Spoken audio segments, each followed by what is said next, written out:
ಆಕಾಶವಾಣಿ ಕಲಬುರಗಿ.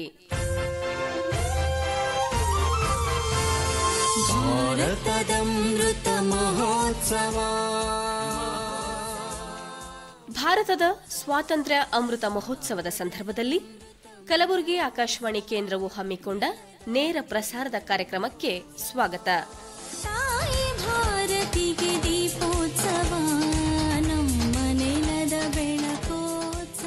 ಸ್ವಾತಂತ್ರ್ಯ ಹೋರಾಟದ ಅಮೃತ ಹೆಜ್ಜೆಗಳು ಸರಣಿ ಕಾರ್ಯಕ್ರಮಕ್ಕೆ ಕೇಂದ್ರದ ರಾಸಾಯನಿಕ ಮತ್ತು ರಸಗೊಬ್ಬರ ಹಾಗೂ ನವೀಕರಿಸಬಹುದಾದ ಇಂಧನ ಖಾತೆಯ ರಾಜ್ಯ ಸಚಿವರಾದ ಸನ್ಮಾನ್ಯ ಶ್ರೀ ಭಗವಂತ ಖೂಬಾ ಅವರು ಚಾಲನೆ ನೀಡುವ ನೇರ ಪ್ರಸಾರ ಕಾರ್ಯಕ್ರಮ.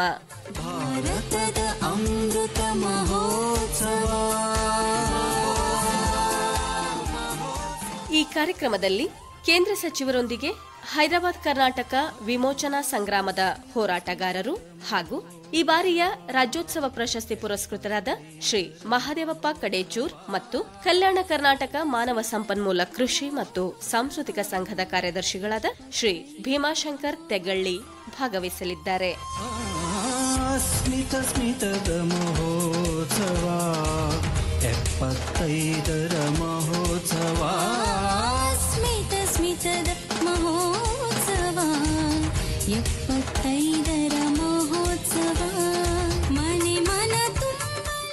ಬನ್ನಿ, ನಿಮ್ಮನ್ನೀಗ ನಿಲಯದ ಸಂಗೀತ ಸ್ಟುಡಿಯೋಕ್ಕೆ ಕರೆದೊಯ್ಯುತ್ತಿದ್ದೇವೆ. ಭಾರತದ ಅಮೃತ ಮಹೋತ್ಸವ.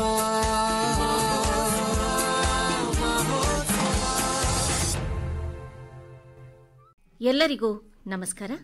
ಭಾರತ ಸ್ವಾತಂತ್ರ್ಯದ ಅಮೃತ ಮಹೋತ್ಸವದ ಸಂದರ್ಭದಲ್ಲಿ ಸ್ವಾತಂತ್ರ್ಯ ಹೋರಾಟದ ಅಮೃತ ಹೆಜ್ಜೆಗಳು ಸರಣಿ ಕಾರ್ಯಕ್ರಮದ ಉದ್ಘಾಟನೆಗೆ ಆಗಮಿಸಿದ ಸನ್ಮಾನ್ಯ ಕೇಂದ್ರ ಸಚಿವರಿಗೆ, ಅತಿಥಿ ಗಣ್ಯರಿಗೆ, ಸಭಿಕರಿಗೆ ಹಾಗೂ ಆಕಾಶವಾಣಿಯ ಎಲ್ಲಾ ಕೇಳುಗರಿಗೂ ನೇರ ಪ್ರಸಾರದ ಈ ಕಾರ್ಯಕ್ರಮಕ್ಕೆ ಸ್ವಾಗತ, ಸುಸ್ವಾಗತ. ಕಾರ್ಯಕ್ರಮವು ಈಗ ಪ್ರಾರ್ಥನೆಯೊಂದಿಗೆ ಆರಂಭವಾಗುತ್ತದೆ. ಶಾರದಾ ಜಂಬಲ್ದಿನ್ನಿ ಅವರು ಪ್ರಾರ್ಥನೆಯನ್ನ ತನ್ನ ಪ್ರಸಾರ ಕಾರ್ಯವನ್ನ ಆರಂಭಿಸಿದ ಆಕಾಶವಾಣಿ ಕೇಂದ್ರ ಕಲಬುರಗಿಯಲ್ಲಿ 1966 ನವೆಂಬರ್ 11ರಂದು ಕಾರ್ಯಾರಂಭ ಮಾಡಿದೆ.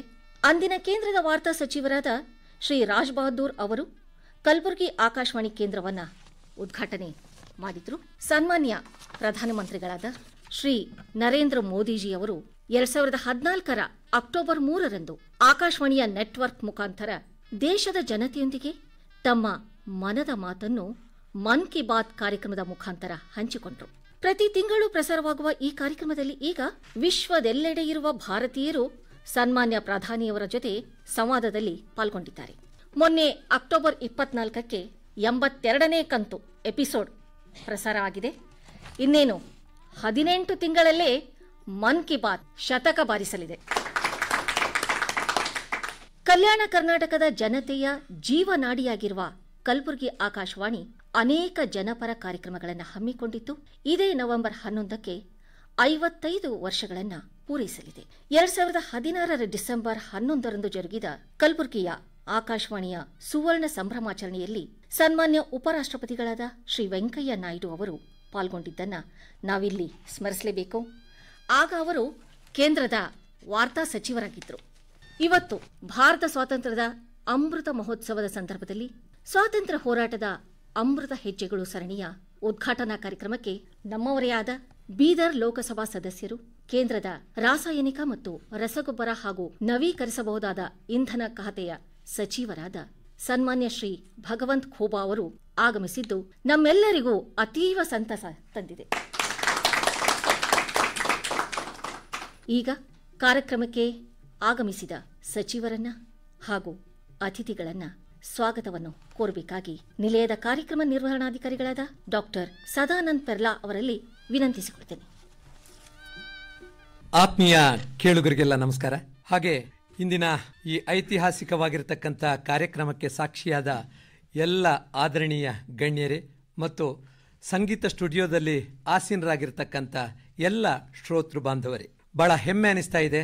ಅಮೃತ ಮಹೋತ್ಸವದ ಒಂದು ಶುಭ ಸಂಧಿಯಲ್ಲಿ ನಿಂತು ನಾವು ಈ ಕಾರ್ಯಕ್ರಮವನ್ನು ಆಯೋಜನೆ ಮಾಡ್ತಾ ಇದ್ದೇವೆ. ಕಲಬುರಗಿ ಆಕಾಶವಾಣಿ 55 ವರ್ಷಗಳಿಂದ ತನ್ನದೇ ಆದಂಥ ಹೆಜ್ಜೆಯನ್ನು ಇಟ್ಟುಕೊಂಡು ಇವತ್ತು ಈ ಸ್ಥಾನಕ್ಕೆ ಬಂದು ನಿಂತಿದೆ ಅಂತ ಹೇಳಿದರೆ ಅದಕ್ಕೆ ನಮ್ಮ ಕೇಳುಗರು ಮತ್ತು ಈ ರೀತಿಯ ಮನಸ್ಸುಗಳು ಮುಖ್ಯವಾಗಿ ಕಾರಣ.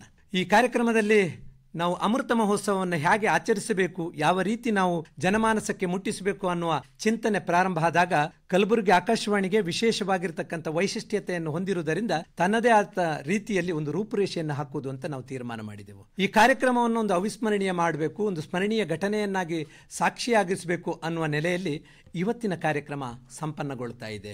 ಆತ್ಮೀಯ ನಮ್ಮ ದೂರದಲ್ಲಿರುವಂತಹ ಕೇಳುಗರು ಕೂಡ ಕೇಳ್ತಾ ಇರಬಹುದು ನಮ್ಮ ಮಾತನ್ನ.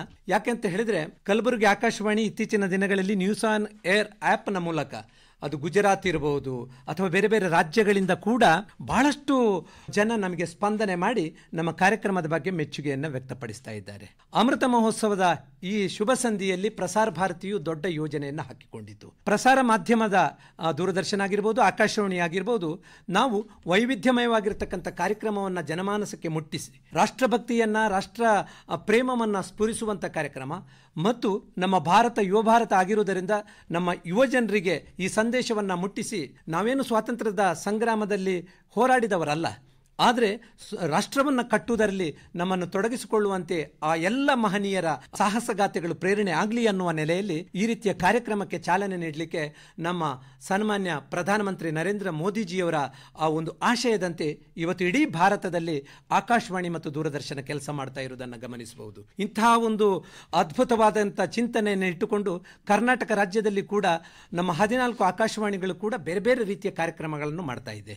ನಾವು ನಮ್ಮ ರಾಜ್ಯ ಮಟ್ಟಕ್ಕೆ ವಿಶೇಷವಾಗಿರ್ತಕ್ಕಂಥ ಕಾರ್ಯಕ್ರಮಗಳನ್ನು ಆವಾಗ ರೂಪಕದ ಮೂಲಕ, ಭಾಷಣದ ಮೂಲಕ, ನುಡಿಚಿತ್ರದ ಮೂಲಕ, ಧ್ವನಿಚಿತ್ರದ ಮೂಲಕ ನಾವು ಕೊಡ್ತಾ ಇದ್ದೇವೆ. ಅದರ ವೈಶಿಷ್ಟ್ಯಪೂರ್ಣವಾದಂಥ ಕಾರ್ಯಕ್ರಮಗಳು ಈಗಾಗಲೇ ಬಿತ್ತರಗೊಂಡಿದೆ. ಆದರೆ ಕಲಬುರಗಿ ಆಕಾಶವಾಣಿ ಕಲ್ಯಾಣ ಕರ್ನಾಟಕ ಭಾಗದ ಒಂದು ಪ್ರಮುಖ ಜನರ ನಾಡಿಮಿಡಿತದ ಒಂದು ಮಾಧ್ಯಮವಾಗಿ ಕೆಲಸ ಮಾಡ್ತಾ ಇರುವುದರಿಂದ, ಜೊತೆಗೆ ಕಲ್ಯಾಣ ಕರ್ನಾಟಕದ ಅಥವಾ ಹೈದರಾಬಾದ್ ಕರ್ನಾಟಕ ಅಂತ ಏನು ಈ ಹಿಂದೆ ಇತ್ತು, ಆ ಸಾಹಸ ಗಾಥೆಯನ್ನು ಕೇಳಿದರೆ ಒಂದು ಜಲಿಯನ್ ವಾಲಾಬಾಗ್ನಂಥ ಘಟನೆ ನಮ್ಮ ಮಾನ್ಯ ಸಂಸದರು ಪ್ರತಿನಿಧಿಸುವಂಥ ಗೋರ್ಟಾದಲ್ಲಿ ಆಗಿದೆ ಅಂತ ಹೇಳಿದ್ರೆ, ಇದನ್ನು ನಮ್ಮ ಜನಮಾನಸಕ್ಕೆ ತಿಳಿಸಬೇಕು, ಇದನ್ನೊಂದು ನೇರ ಪ್ರಸಾರದ ಮೂಲಕ ತಿಳಿಸಬೇಕು, ಈ ಕಾರ್ಯಕ್ರಮವನ್ನು ಅತ್ಯಂತ ವಿಶಿಷ್ಟವಾಗಿ ಮಾಡಬೇಕು ಎನ್ನುವ ಉದ್ದೇಶದಿಂದ ನಾವು ಇದಕ್ಕೊಂದು ಆಯೋಜನೆಯನ್ನು ಹಾಕಿಕೊಂಡಿದ್ದೆವು. ಬಹಳ ವಿವರವಾದಂಥ ಕಾರ್ಯಕ್ರಮಗಳು ಇವೆ. 1857ರಿಂದ ಇವತ್ತಿನ ತನಕದ ಅಭಿವೃದ್ಧಿಯ ಆ ಹೆಜ್ಜೆಗಳನ್ನು ದಾಖಲಿಸುವಂಥ ವಿಶೇಷವಾಗಿರ್ತಕ್ಕಂಥ ಕಾರ್ಯಕ್ರಮ. ನಮಗೆ ಸ್ವಾತಂತ್ರ್ಯ ಸಿಕ್ಕಿದ್ದು 1947 ಆಗಸ್ಟ್ 15ರಂದು ಅಲ್ಲ, ನಮಗೆ ಸಿಕ್ಕಿರುವುದು ಈ ಕಲ್ಯಾಣ ಕರ್ನಾಟಕ ಭಾಗದ ಜನತೆಗೆ 1948 ಸೆಪ್ಟೆಂಬರ್ 17ಕ್ಕೆ. ಆ ಕಾರಣಕ್ಕಾಗಿ ನಾವು ನಮ್ಮ ಈ ಸರಣಿ ಕಾರ್ಯಕ್ರಮವನ್ನು ಸೆಪ್ಟೆಂಬರ್ ಕಳೆದು ಅಕ್ಟೋಬರ್ನವರೆಗೆ ಮಾಡಿ ಗಾಂಧಿ ಜಯಂತಿಯ ದಿನ ಒಂದು ಸಮಾಪನ ಕಾರ್ಯಕ್ರಮ ಮಾಡಲಿಕ್ಕೆ ಒಂದು ವ್ಯವಸ್ಥೆಯನ್ನು ಮಾಡಿಕೊಂಡಿದ್ದೇವೆ. ಈ ಕಾರ್ಯಕ್ರಮಕ್ಕೆ ಯಾರು ಚಾಲನೆ ಕೊಡಬೇಕು ಅಂತ ಹೇಳುವಾಗ ನಮಗೆ ಅತ್ಯಂತ ಸೂಕ್ತವಾದಂಥ ಒಬ್ಬರು ಮಹನೀಯರು ಯಾರು ಅಂತ ಚಿಂತನೆ ಮಾಡಿದಾಗ ಬೇರೆ ಯಾರೂ ಅಲ್ಲ, ಅದು ನಮ್ಮ ಜನಪ್ರಿಯ ಲೋಕಸಭಾ ಸದಸ್ಯರಾದ ಭಗವಂತ ಖೂಬಾ ಅವರು ಮುಖ್ಯವಾಗಿ ಗೋರ್ಟಾಬಿಯೆ ಅಂತ ಒಂದು ಐತಿಹಾಸಿಕ ಘಟನೆ ಆದಂಥ ಜಿಲ್ಲೆಯನ್ನು ಪ್ರತಿನಿಧಿಸುವವರು, ಬೀದರ್ ಲೋಕಸಭಾ ಕ್ಷೇತ್ರವನ್ನು ಪ್ರತಿನಿಧಿಸುವವರು, ಅದಕ್ಕಿಂತಲೂ ಹೆಚ್ಚಾಗಿ ನಮ್ಮ ಭಾರತ ಸರ್ಕಾರದ ರಾಸಾಯನಿಕ ಮತ್ತು ರಸಗೊಬ್ಬರ ಮತ್ತು ನವೀಕರಿಸಬಹುದಾದ ಇಂಧನಗಳ ಖಾತೆಯ ರಾಜ್ಯ ಸಚಿವರಾಗಿ ಆ ಒಂದು ಸ್ಥಾನವನ್ನು ಪಡೆದ ಮೇಲೆ ನಮ್ಮಲ್ಲಿ ಅನೇಕ ಸಲ ಮಾತಾಡಿದರು, ನಾನೊಮ್ಮೆ ಬರಬೇಕು, ನಮ್ಮ ಆತ್ಮೀಯ ಕೇಳುಗರ ಜೊತೆ ಮಾತಾಡಬೇಕು ಅಂತ. ಸರ್, ನೀವು ಬರುವ ಕಾರ್ಯಕ್ರಮವನ್ನು ಅತ್ಯಂತ ಅವಿಸ್ಮರಣೀಯವನ್ನಾಗಿ ಮಾಡ್ತೇವೆ, ಮತ್ತು ನಿಮ್ಮ ಚಿಂತನೆಗಳನ್ನು ನಮ್ಮ ನಾಡಿನ ಜನತೆಯೊಂದಿಗೆ ನೀವು ಹಂಚಿಕೊಳ್ಳಬೇಕು ಅಂತ ಕೇಳಿಕೊಂಡಾಗ ಈ ಕಾರ್ಯಕ್ರಮಕ್ಕೆ ಇವತ್ತು ಚಾಲನೆ ಕೊಡುವುದಕ್ಕಾಗಿ ಮಾನ್ಯ ಭಗವಂತ ಖೂಬಾ ಅವರು ಬಂದಿದ್ದಾರೆ. ಅವರಿಗೆ ಆಕಾಶವಾಣಿಯ ಎಲ್ಲ ಸಿಬ್ಬಂದಿಗಳ ಪರವಾಗಿ ಮತ್ತು ಪ್ರಸಾರ ಭಾರತಿಯ ಪರವಾಗಿ ನಾನು ಹೃತ್ಪೂರ್ವಕವಾದ ಸ್ವಾಗತವನ್ನು ಕೋರ್ತೇನೆ. ಜೊತೆಗೆ ಈ ಕಾರ್ಯಕ್ರಮವನ್ನು ಈ ರೀತಿ ಆಯೋಜನೆ ಮಾಡುವಾಗ ನಮ್ಮ ಸನ್ಮಾನ್ಯ ಬಸವರಾಜ ಪಾಟೀಲ್ ಸೇಡಂ ಅವರು ಹೇಳಿದರು, ಕಲ್ಯಾಣ ಕರ್ನಾಟಕದಲ್ಲಿ ಬಹಳ ದೊಡ್ಡ ಕೆಲಸವನ್ನು ನೀವು ಮಾಡ್ತಾ ಇದ್ದೀರಿ, ಇದು ಕೇವಲ ಒಂದು ಪ್ರಸಾರ ಆಗಿ ಉಳಿಬಾರದು, ಇದಕ್ಕೆ ಒಂದು ದಾಖಲೀಕರಣದ ಕೆಲಸ ಆಗಬೇಕು, ಅದಕ್ಕೆ ನಮ್ಮ ಪ್ರಾಯೋಜಕತ್ವ ಸಹಯೋಗವನ್ನು ಕೊಡ್ತೇವೆ, ಮಾನ್ಯ ಸಂಸದರು ಬಂದು ಉದ್ಘಾಟನೆ ಮಾಡುವಂಥ ಇಂಥ ಕಾರ್ಯಕ್ರಮವನ್ನು ಒಂದು ಅವಿಸ್ಮರಣೀಯ ಮಾಡೋಣ ಅನ್ನುವ ಮಾತಿನಂತೆ ಕಲ್ಯಾಣ ಕರ್ನಾಟಕ ಮಾನವ ಸಂಪನ್ಮೂಲ ಕೃಷಿ ಮತ್ತು ಸಾಂಸ್ಕೃತಿಕ ಸಂಘದ ಆಶಯದೊಂದಿಗೆ ಈ ಕಾರ್ಯಕ್ರಮವನ್ನು ನಾವು ವರ್ಷ ಪೂರ್ತಿ ಬಿತ್ತರಿಸ್ತಾ ಇದ್ದೇವೆ. ಇದಕ್ಕೆ ಮಾನ್ಯ ಬಸವರಾಜ ಪಾಟೀಲ್ ಸೇಡಂ ಅವರು ಬರಬೇಕಾಗಿತ್ತು, ಅನಿವಾರ್ಯ ಕಾರಣಗಳಿಂದಾಗಿ ಇವತ್ತು ಬಂದಿಲ್ಲ. ಅವರು ಸಾಂಸ್ಕೃತಿಕ ಸಂಘದ ಕಾರ್ಯದರ್ಶಿಗಳಾದ ಹಿರಿಯ KS ಅಧಿಕಾರಿಗಳಾದಂಥ ಭೀಮಾಶಂಕರ್ ತೆಗ್ಗಳ್ಳಿಯವರನ್ನು ಕಳಿಸಿಕೊಟ್ಟಿದ್ದಾರೆ. ಅವರಿಗೂ ಕೂಡ ನಾನು ಹೃತ್ಪೂರ್ವಕವಾದಂಥ ಸ್ವಾಗತವನ್ನು ಕೋರ್ತೇನೆ ಸರ್. ಜೊತೆಗೆ ನಮ್ಮ ಇಡೀ ಕಾರ್ಯಕ್ರಮವನ್ನು ಆಗು ಮಾಡಲು ಕಾರಣೀಭೂತರಾಗಿರ್ತಕ್ಕಂಥವರು ಜಿ ಗುರುಮೂರ್ತಿಯವರು. ಅವರು ಮೊನ್ನೆಯಷ್ಟೇ ಅಧಿಕಾರ ಸ್ವೀಕರಿಸಿದ್ರು ಕೂಡ ಅವರು ಇಂಥ ಒಂದು ಕಾರ್ಯಕ್ರಮವನ್ನು ನಾವು ಆಯೋಜನೆ ಮಾಡ್ತೇವೆ ಅಂತ ಹೇಳಿದಾಗ ಮಾನ್ಯ ಕೇಂದ್ರ ಸಚಿವರನ್ನು ಸ್ವಾಗತಿಸುವ ಭಾಗ್ಯ ಆಕಾಶವಾಣಿ ಕಲಬುರಗಿ ಕೇಂದ್ರಕ್ಕೆ ಸಿಕ್ಕಿದೆ ಅಂತ ಹೇಳಿದ್ರೆ ಇದರಷ್ಟು ದೊಡ್ಡ ಭಾಗ್ಯ ಏನಿಲ್ಲ. ಮತ್ತೊಂದು ಏನಂತ ಹೇಳಿದ್ರೆ ಅಮೃತ ಮಹೋತ್ಸವದ ಈ ಸಂದರ್ಭದಲ್ಲಿ ಇಂತಹ ಒಂದು ಅದ್ಭುತವಾದಂಥ ಕಾರ್ಯಕ್ರಮಕ್ಕೆ ನೀವು ರೂಪುರೇಷೆ ಹಾಕಿದ್ದೀರಿ, ಅದಕ್ಕಾಗಿ ಎಲ್ಲ ರೀತಿಯ ಸಹಕಾರ ಕೊಡ್ತೇವೆ ಅಂತ ಹೇಳಿ ಇವತ್ತು ಇಷ್ಟು ಚಂದದ ಒಂದು ಕಾರ್ಯಕ್ರಮವನ್ನು ಮಾಡಲಿಕ್ಕೆ ಸಾಕ್ಷಿಯಾದವರು ಜಿ ಗುರುಮೂರ್ತಿಯವರು. ಸರಳ ಸಜ್ಜನಿಕೆಯ ವ್ಯಕ್ತಿತ್ವದ ಗುರುಮೂರ್ತಿಯವರು ಇವತ್ತು ಅಧ್ಯಕ್ಷತೆಯನ್ನು ವಹಿಸಿದ್ದಾರೆ. ಅವರಿಗೂ ಕೂಡ ನಮ್ಮ ಎಲ್ಲ ಸಿಬ್ಬಂದಿಗಳ ಪರವಾಗಿ ಮತ್ತು ಆಕಾಶವಾಣಿ ಪರವಾಗಿ ಹೃತ್ಪೂರ್ವಕ ಸ್ವಾಗತವನ್ನು ಕೋರ್ತೇನೆ. ನಮ್ಮ dynamic program officer Anil Kumar N ಅವರು ಯಾವುದೇ ಕಾರ್ಯಕ್ರಮವನ್ನು ಮಾಡಿದಾಗಲೂ ಕೂಡ ಶಿಸ್ತುಬದ್ಧವಾಗಿ ಮಾಡುವಂಥವರು. ಅನಿಲ್ ಕುಮಾರ್ ಅವರ ನೇತೃತ್ವದಲ್ಲಿ ಇಡೀ ಕಾರ್ಯಕ್ರಮವನ್ನು ಬಹಳ ಸುಂದರವಾಗಿ ಸಂಯೋಜನೆ ಮಾಡಿದ್ದಾರೆ. ನಮಗೆ ಎಲ್ಲ ರೀತಿಯ ಸಹಾಯ ಸಹಕಾರ, ಒಂದು ಸಂಪನ್ಮೂಲ ವ್ಯಕ್ತಿಗಳನ್ನು ಕ್ರೋಢೀಕರಿಸಿಕೊಂಡು ಈ ಕಾರ್ಯಕ್ರಮ ಇಡೀ ಕರ್ನಾಟಕದಲ್ಲಿ, ನಾನು ಹೇಳ್ತಾ ಇದ್ದೇನೆ, ಇಡೀ ಕರ್ನಾಟಕದಲ್ಲಿ ಯಾವುದೇ ಆಕಾಶವಾಣಿ ಕೂಡ ಈ ರೀತಿಯ ಅಮೃತ ಮಹೋತ್ಸವದ ಒಂದು ವಿಶೇಷ ನೇರ ಪ್ರಸಾರದ ಕಾರ್ಯಕ್ರಮವನ್ನು ಹಮ್ಮಿಕೊಂಡಿಲ್ಲ. ಆ ಕಾರಣಕ್ಕಾಗಿ ನಮಗೆ ಬಹಳ ಹೆಮ್ಮೆ ಆಗ್ತಾ ಇದೆ. ನೇರ ಪ್ರಸಾರದಲ್ಲಿ ಈ ಕಾರ್ಯಕ್ರಮವನ್ನು ಜನಮಾನಸಕ್ಕೆ ಮುಟ್ಟಿಸುವಂಥ ಕೆಲಸಕ್ಕೆ ಕಾರಣೀಭೂತರಾದವರು ಅನಿಲ್ ಕುಮಾರ್ ಎನ್ ಅವರು ನಮ್ಮ ಕಾರ್ಯಕ್ರಮ ಮುಖ್ಯಸ್ಥರು. ಅವರಿಗೂ ಕೂಡ ಕಾರ್ಯಕ್ರಮಕ್ಕೆ ಹೃತ್ಪೂರ್ವಕವಾದ ಸ್ವಾಗತವನ್ನು ಕೊಡ್ತೇನೆ. ಜೊತೆಗೆ ನಮ್ಮ ಅತಿಥಿಗಳು ಕೂಡ ಬಂದಿದ್ದಾರೆ. ನಮ್ಮ ಸಂಪನ್ಮೂಲ ವ್ಯಕ್ತಿಯಾಗಿ ಡಾಕ್ಟರ್ NS ಜಾಧವ್ ಅವರು ಬಂದಿದ್ದಾರೆ. ಸರ್, ಇವರು ನಮ್ಮ ಇಡೀ ಕಾರ್ಯಕ್ರಮಕ್ಕೆ ಒಂದು ರೂಪುರೇಷೆ ಹಾಕಿಕೊಟ್ಟವರು, ಇತಿಹಾಸದ ಪ್ರಾಧ್ಯಾಪಕರು ಕೂಡ. ಅವರು ಇಡೀ ನಮ್ಮ 1857ರಿಂದ ಇಲ್ಲಿಯ ತನಕದ ಎಲ್ಲ ಹೆಜ್ಜೆಗಳನ್ನು ದಾಖಲಿಸಿ ಒಂದು ಕಡೆ ಸಂಗ್ರಹ ಮಾಡಬೇಕು. ಇದು ಮುಂದಿನ ದಿನಗಳಲ್ಲಿ ವಿಶ್ವವಿದ್ಯಾಲಯದ ಮಟ್ಟಕ್ಕೆ ಆಕರ ಗ್ರಂಥವಾಗಿ ಮೂಡಿಬರುವ ಹಾಗೆ ಆಗಬೇಕು ಅನ್ನೋದಕ್ಕೆ ಸಂಪನ್ಮೂಲ ವ್ಯಕ್ತಿಗಳು ಮತ್ತು ವಿಷಯ ಕ್ರೋಢೀಕರಣವನ್ನು ಮಾಡಿದಂಥ NS ಜಾಧವ್ ಅವ್ರನ್ನ ನಾನು ಇಲ್ಲಿ ಸ್ಮರಿಸಲೇಬೇಕು. ಅವರಿಗೂ ಕೂಡ ನಾನು ಹೃತ್ಪೂರ್ವಕ ಸ್ವಾಗತವನ್ನು ಕೋರ್ತಾ ಇದ್ದೇನೆ. ಜೊತೆಗೆ ನಮ್ಮ ನಿವೃತ್ತ ಆಕಾಶವಾಣಿಯ ಕಾರ್ಯಕ್ರಮ ಮುಖ್ಯಸ್ಥರಾದ ರಾಜೇಂದ್ರ ಕುಲಕರ್ಣಿ ಅವರು ಆಗಮಿಸಿದ್ದಾರೆ. ಅವರಿಗೂ ಕೂಡ ನಾನು ಹೃತ್ಪೂರ್ವಕ ಸ್ವಾಗತವನ್ನು ಕೋರುತ್ತೇನೆ. ನಮ್ಮ ತುಂಬ ಅಭಿಮಾನಿಗಳು, ಆಕಾಶವಾಣಿಯ ಕೇಳುಗರು ಇವತ್ತು ಸ್ಟುಡಿಯೋದಲ್ಲಿ ಕೂತು ಈ ಕಾರ್ಯಕ್ರಮಕ್ಕೆ ಸಾಕ್ಷಿಯಾಗ್ತಾ ಇದ್ದಾರೆ. ಅವರಿಗೂ ಕೂಡ ನಾನು 10 ಬೆರಳುಗಳನ್ನು ಜೋಡಿಸಿ ಇದು ಕೈ ಮುಗಿದುಕೊಂಡು ಎಲ್ಲರನ್ನು ಸ್ವಾಗತಿಸ್ತಾ ಇದ್ದೇನೆ. ಇದೀಗ ತಾನೇ 91ರ ಹರೆಯದ ಮಹಾದೇವಪ್ಪ ಕಡೆಚೂರವರು ನಮ್ಮ ಕಾರ್ಯಕ್ರಮಕ್ಕೆ ಆಗಮಿಸಿದ್ದಾರೆ. ಮೊನ್ನೆ ರಾಜ್ಯ ಪ್ರಶಸ್ತಿಯನ್ನು ಮಾನ್ಯ ಮುಖ್ಯಮಂತ್ರಿಗಳಿಂದ ಪಡೆದಂಥ ಮಹಾದೇವಪ್ಪ ಕಡೆಚೂರವರು 91 ವರ್ಷದ ಯುವಕ, ಬಹಳ ಕ್ರಿಯಾಶೀಲರು. ಅವರು ಕೂಡ ಇವತ್ತು ಕಾರ್ಯಕ್ರಮಕ್ಕೆ ಆಗಮಿಸಿದ್ದಾರೆ.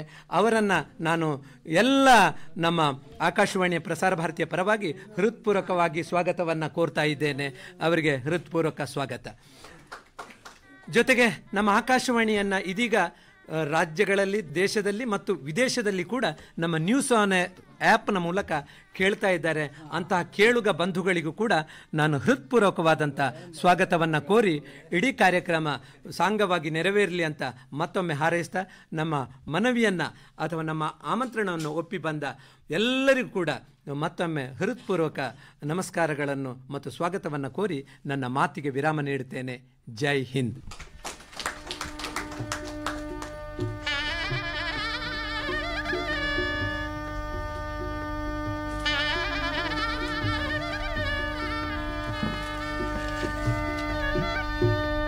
ಎಲ್ಲರಿಗೂ ಸ್ವಾಗತವನ್ನು ಕೋರಿದ ಡಾಕ್ಟರ್ ಸದಾನಂದ್ ಪೆರ್ಲಾ ಅವರಿಗೆ ಧನ್ಯವಾದಗಳು. ಈಗ ಅತಿಥಿಗಳಿಗೆ ಗೌರವದ ಸನ್ಮಾನ. ಮೊಟ್ಟ ಮೊದಲ ಬಾರಿಗೆ ನಮ್ಮ ನಿಲಯಕ್ಕೆ ಆಗಮಿಸಿದ ಕೇಂದ್ರದ ರಾಸಾಯನಿಕ ಮತ್ತು ರಸಗೊಬ್ಬರ ಹಾಗೂ ನವೀಕರಿಸಬಹುದಾದ ಇಂಧನ ಖಾತೆಯ ರಾಜ್ಯ ಸಚಿವರಾದ ಸನ್ಮಾನ್ಯ ಶ್ರೀ ಭಗವಂತ್ ಖೋಬಾ ಅವರಿಗೆ ನಿಲಯದ ಅಧಿಕಾರಿಗಳಿಂದ ಸನ್ಮಾನ.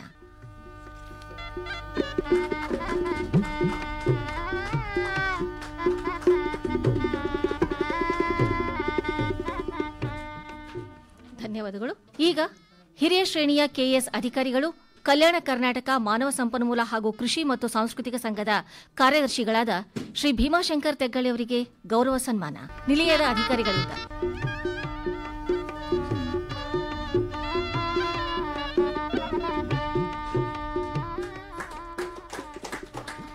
ಧನ್ಯವಾದಗಳು. ಇದೀಗ ರಾಜ್ಯೋತ್ಸವ ಪ್ರಶಸ್ತಿ ಪುರಸ್ಕೃತರಾದ ಹೈದರಾಬಾದ್ ಕರ್ನಾಟಕ ವಿಮೋಚನಾ ಸಂಗ್ರಾಮದ ಹೋರಾಟಗಾರರಾದ ಶ್ರೀ ಮಹಾದೇವಪ್ಪ ಕಡೇಚೂರ್ ಅವರಿಗೆ ಮಾನ್ಯ ಕೇಂದ್ರ ಸಚಿವರು ಸನ್ಮಾನಿಸಬೇಕಾಗಿ ವಿನಂತಿಸಿಕೊಳ್ಳುತ್ತೇನೆ.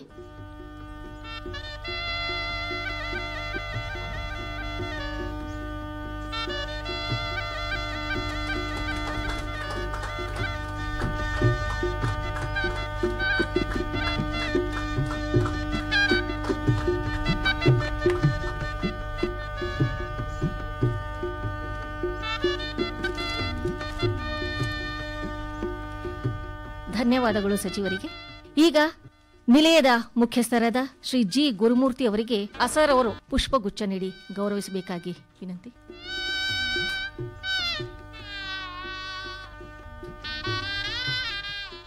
ಕಾರ್ಯಕ್ರಮದ ಮುಖ್ಯಸ್ಥರಾದ ಅನಿಲ್ ಕುಮಾರ್ ಅವರಿಗೆ ಗೌರವಿಸಬೇಕಾಗಿ ವಿನಂತಿ.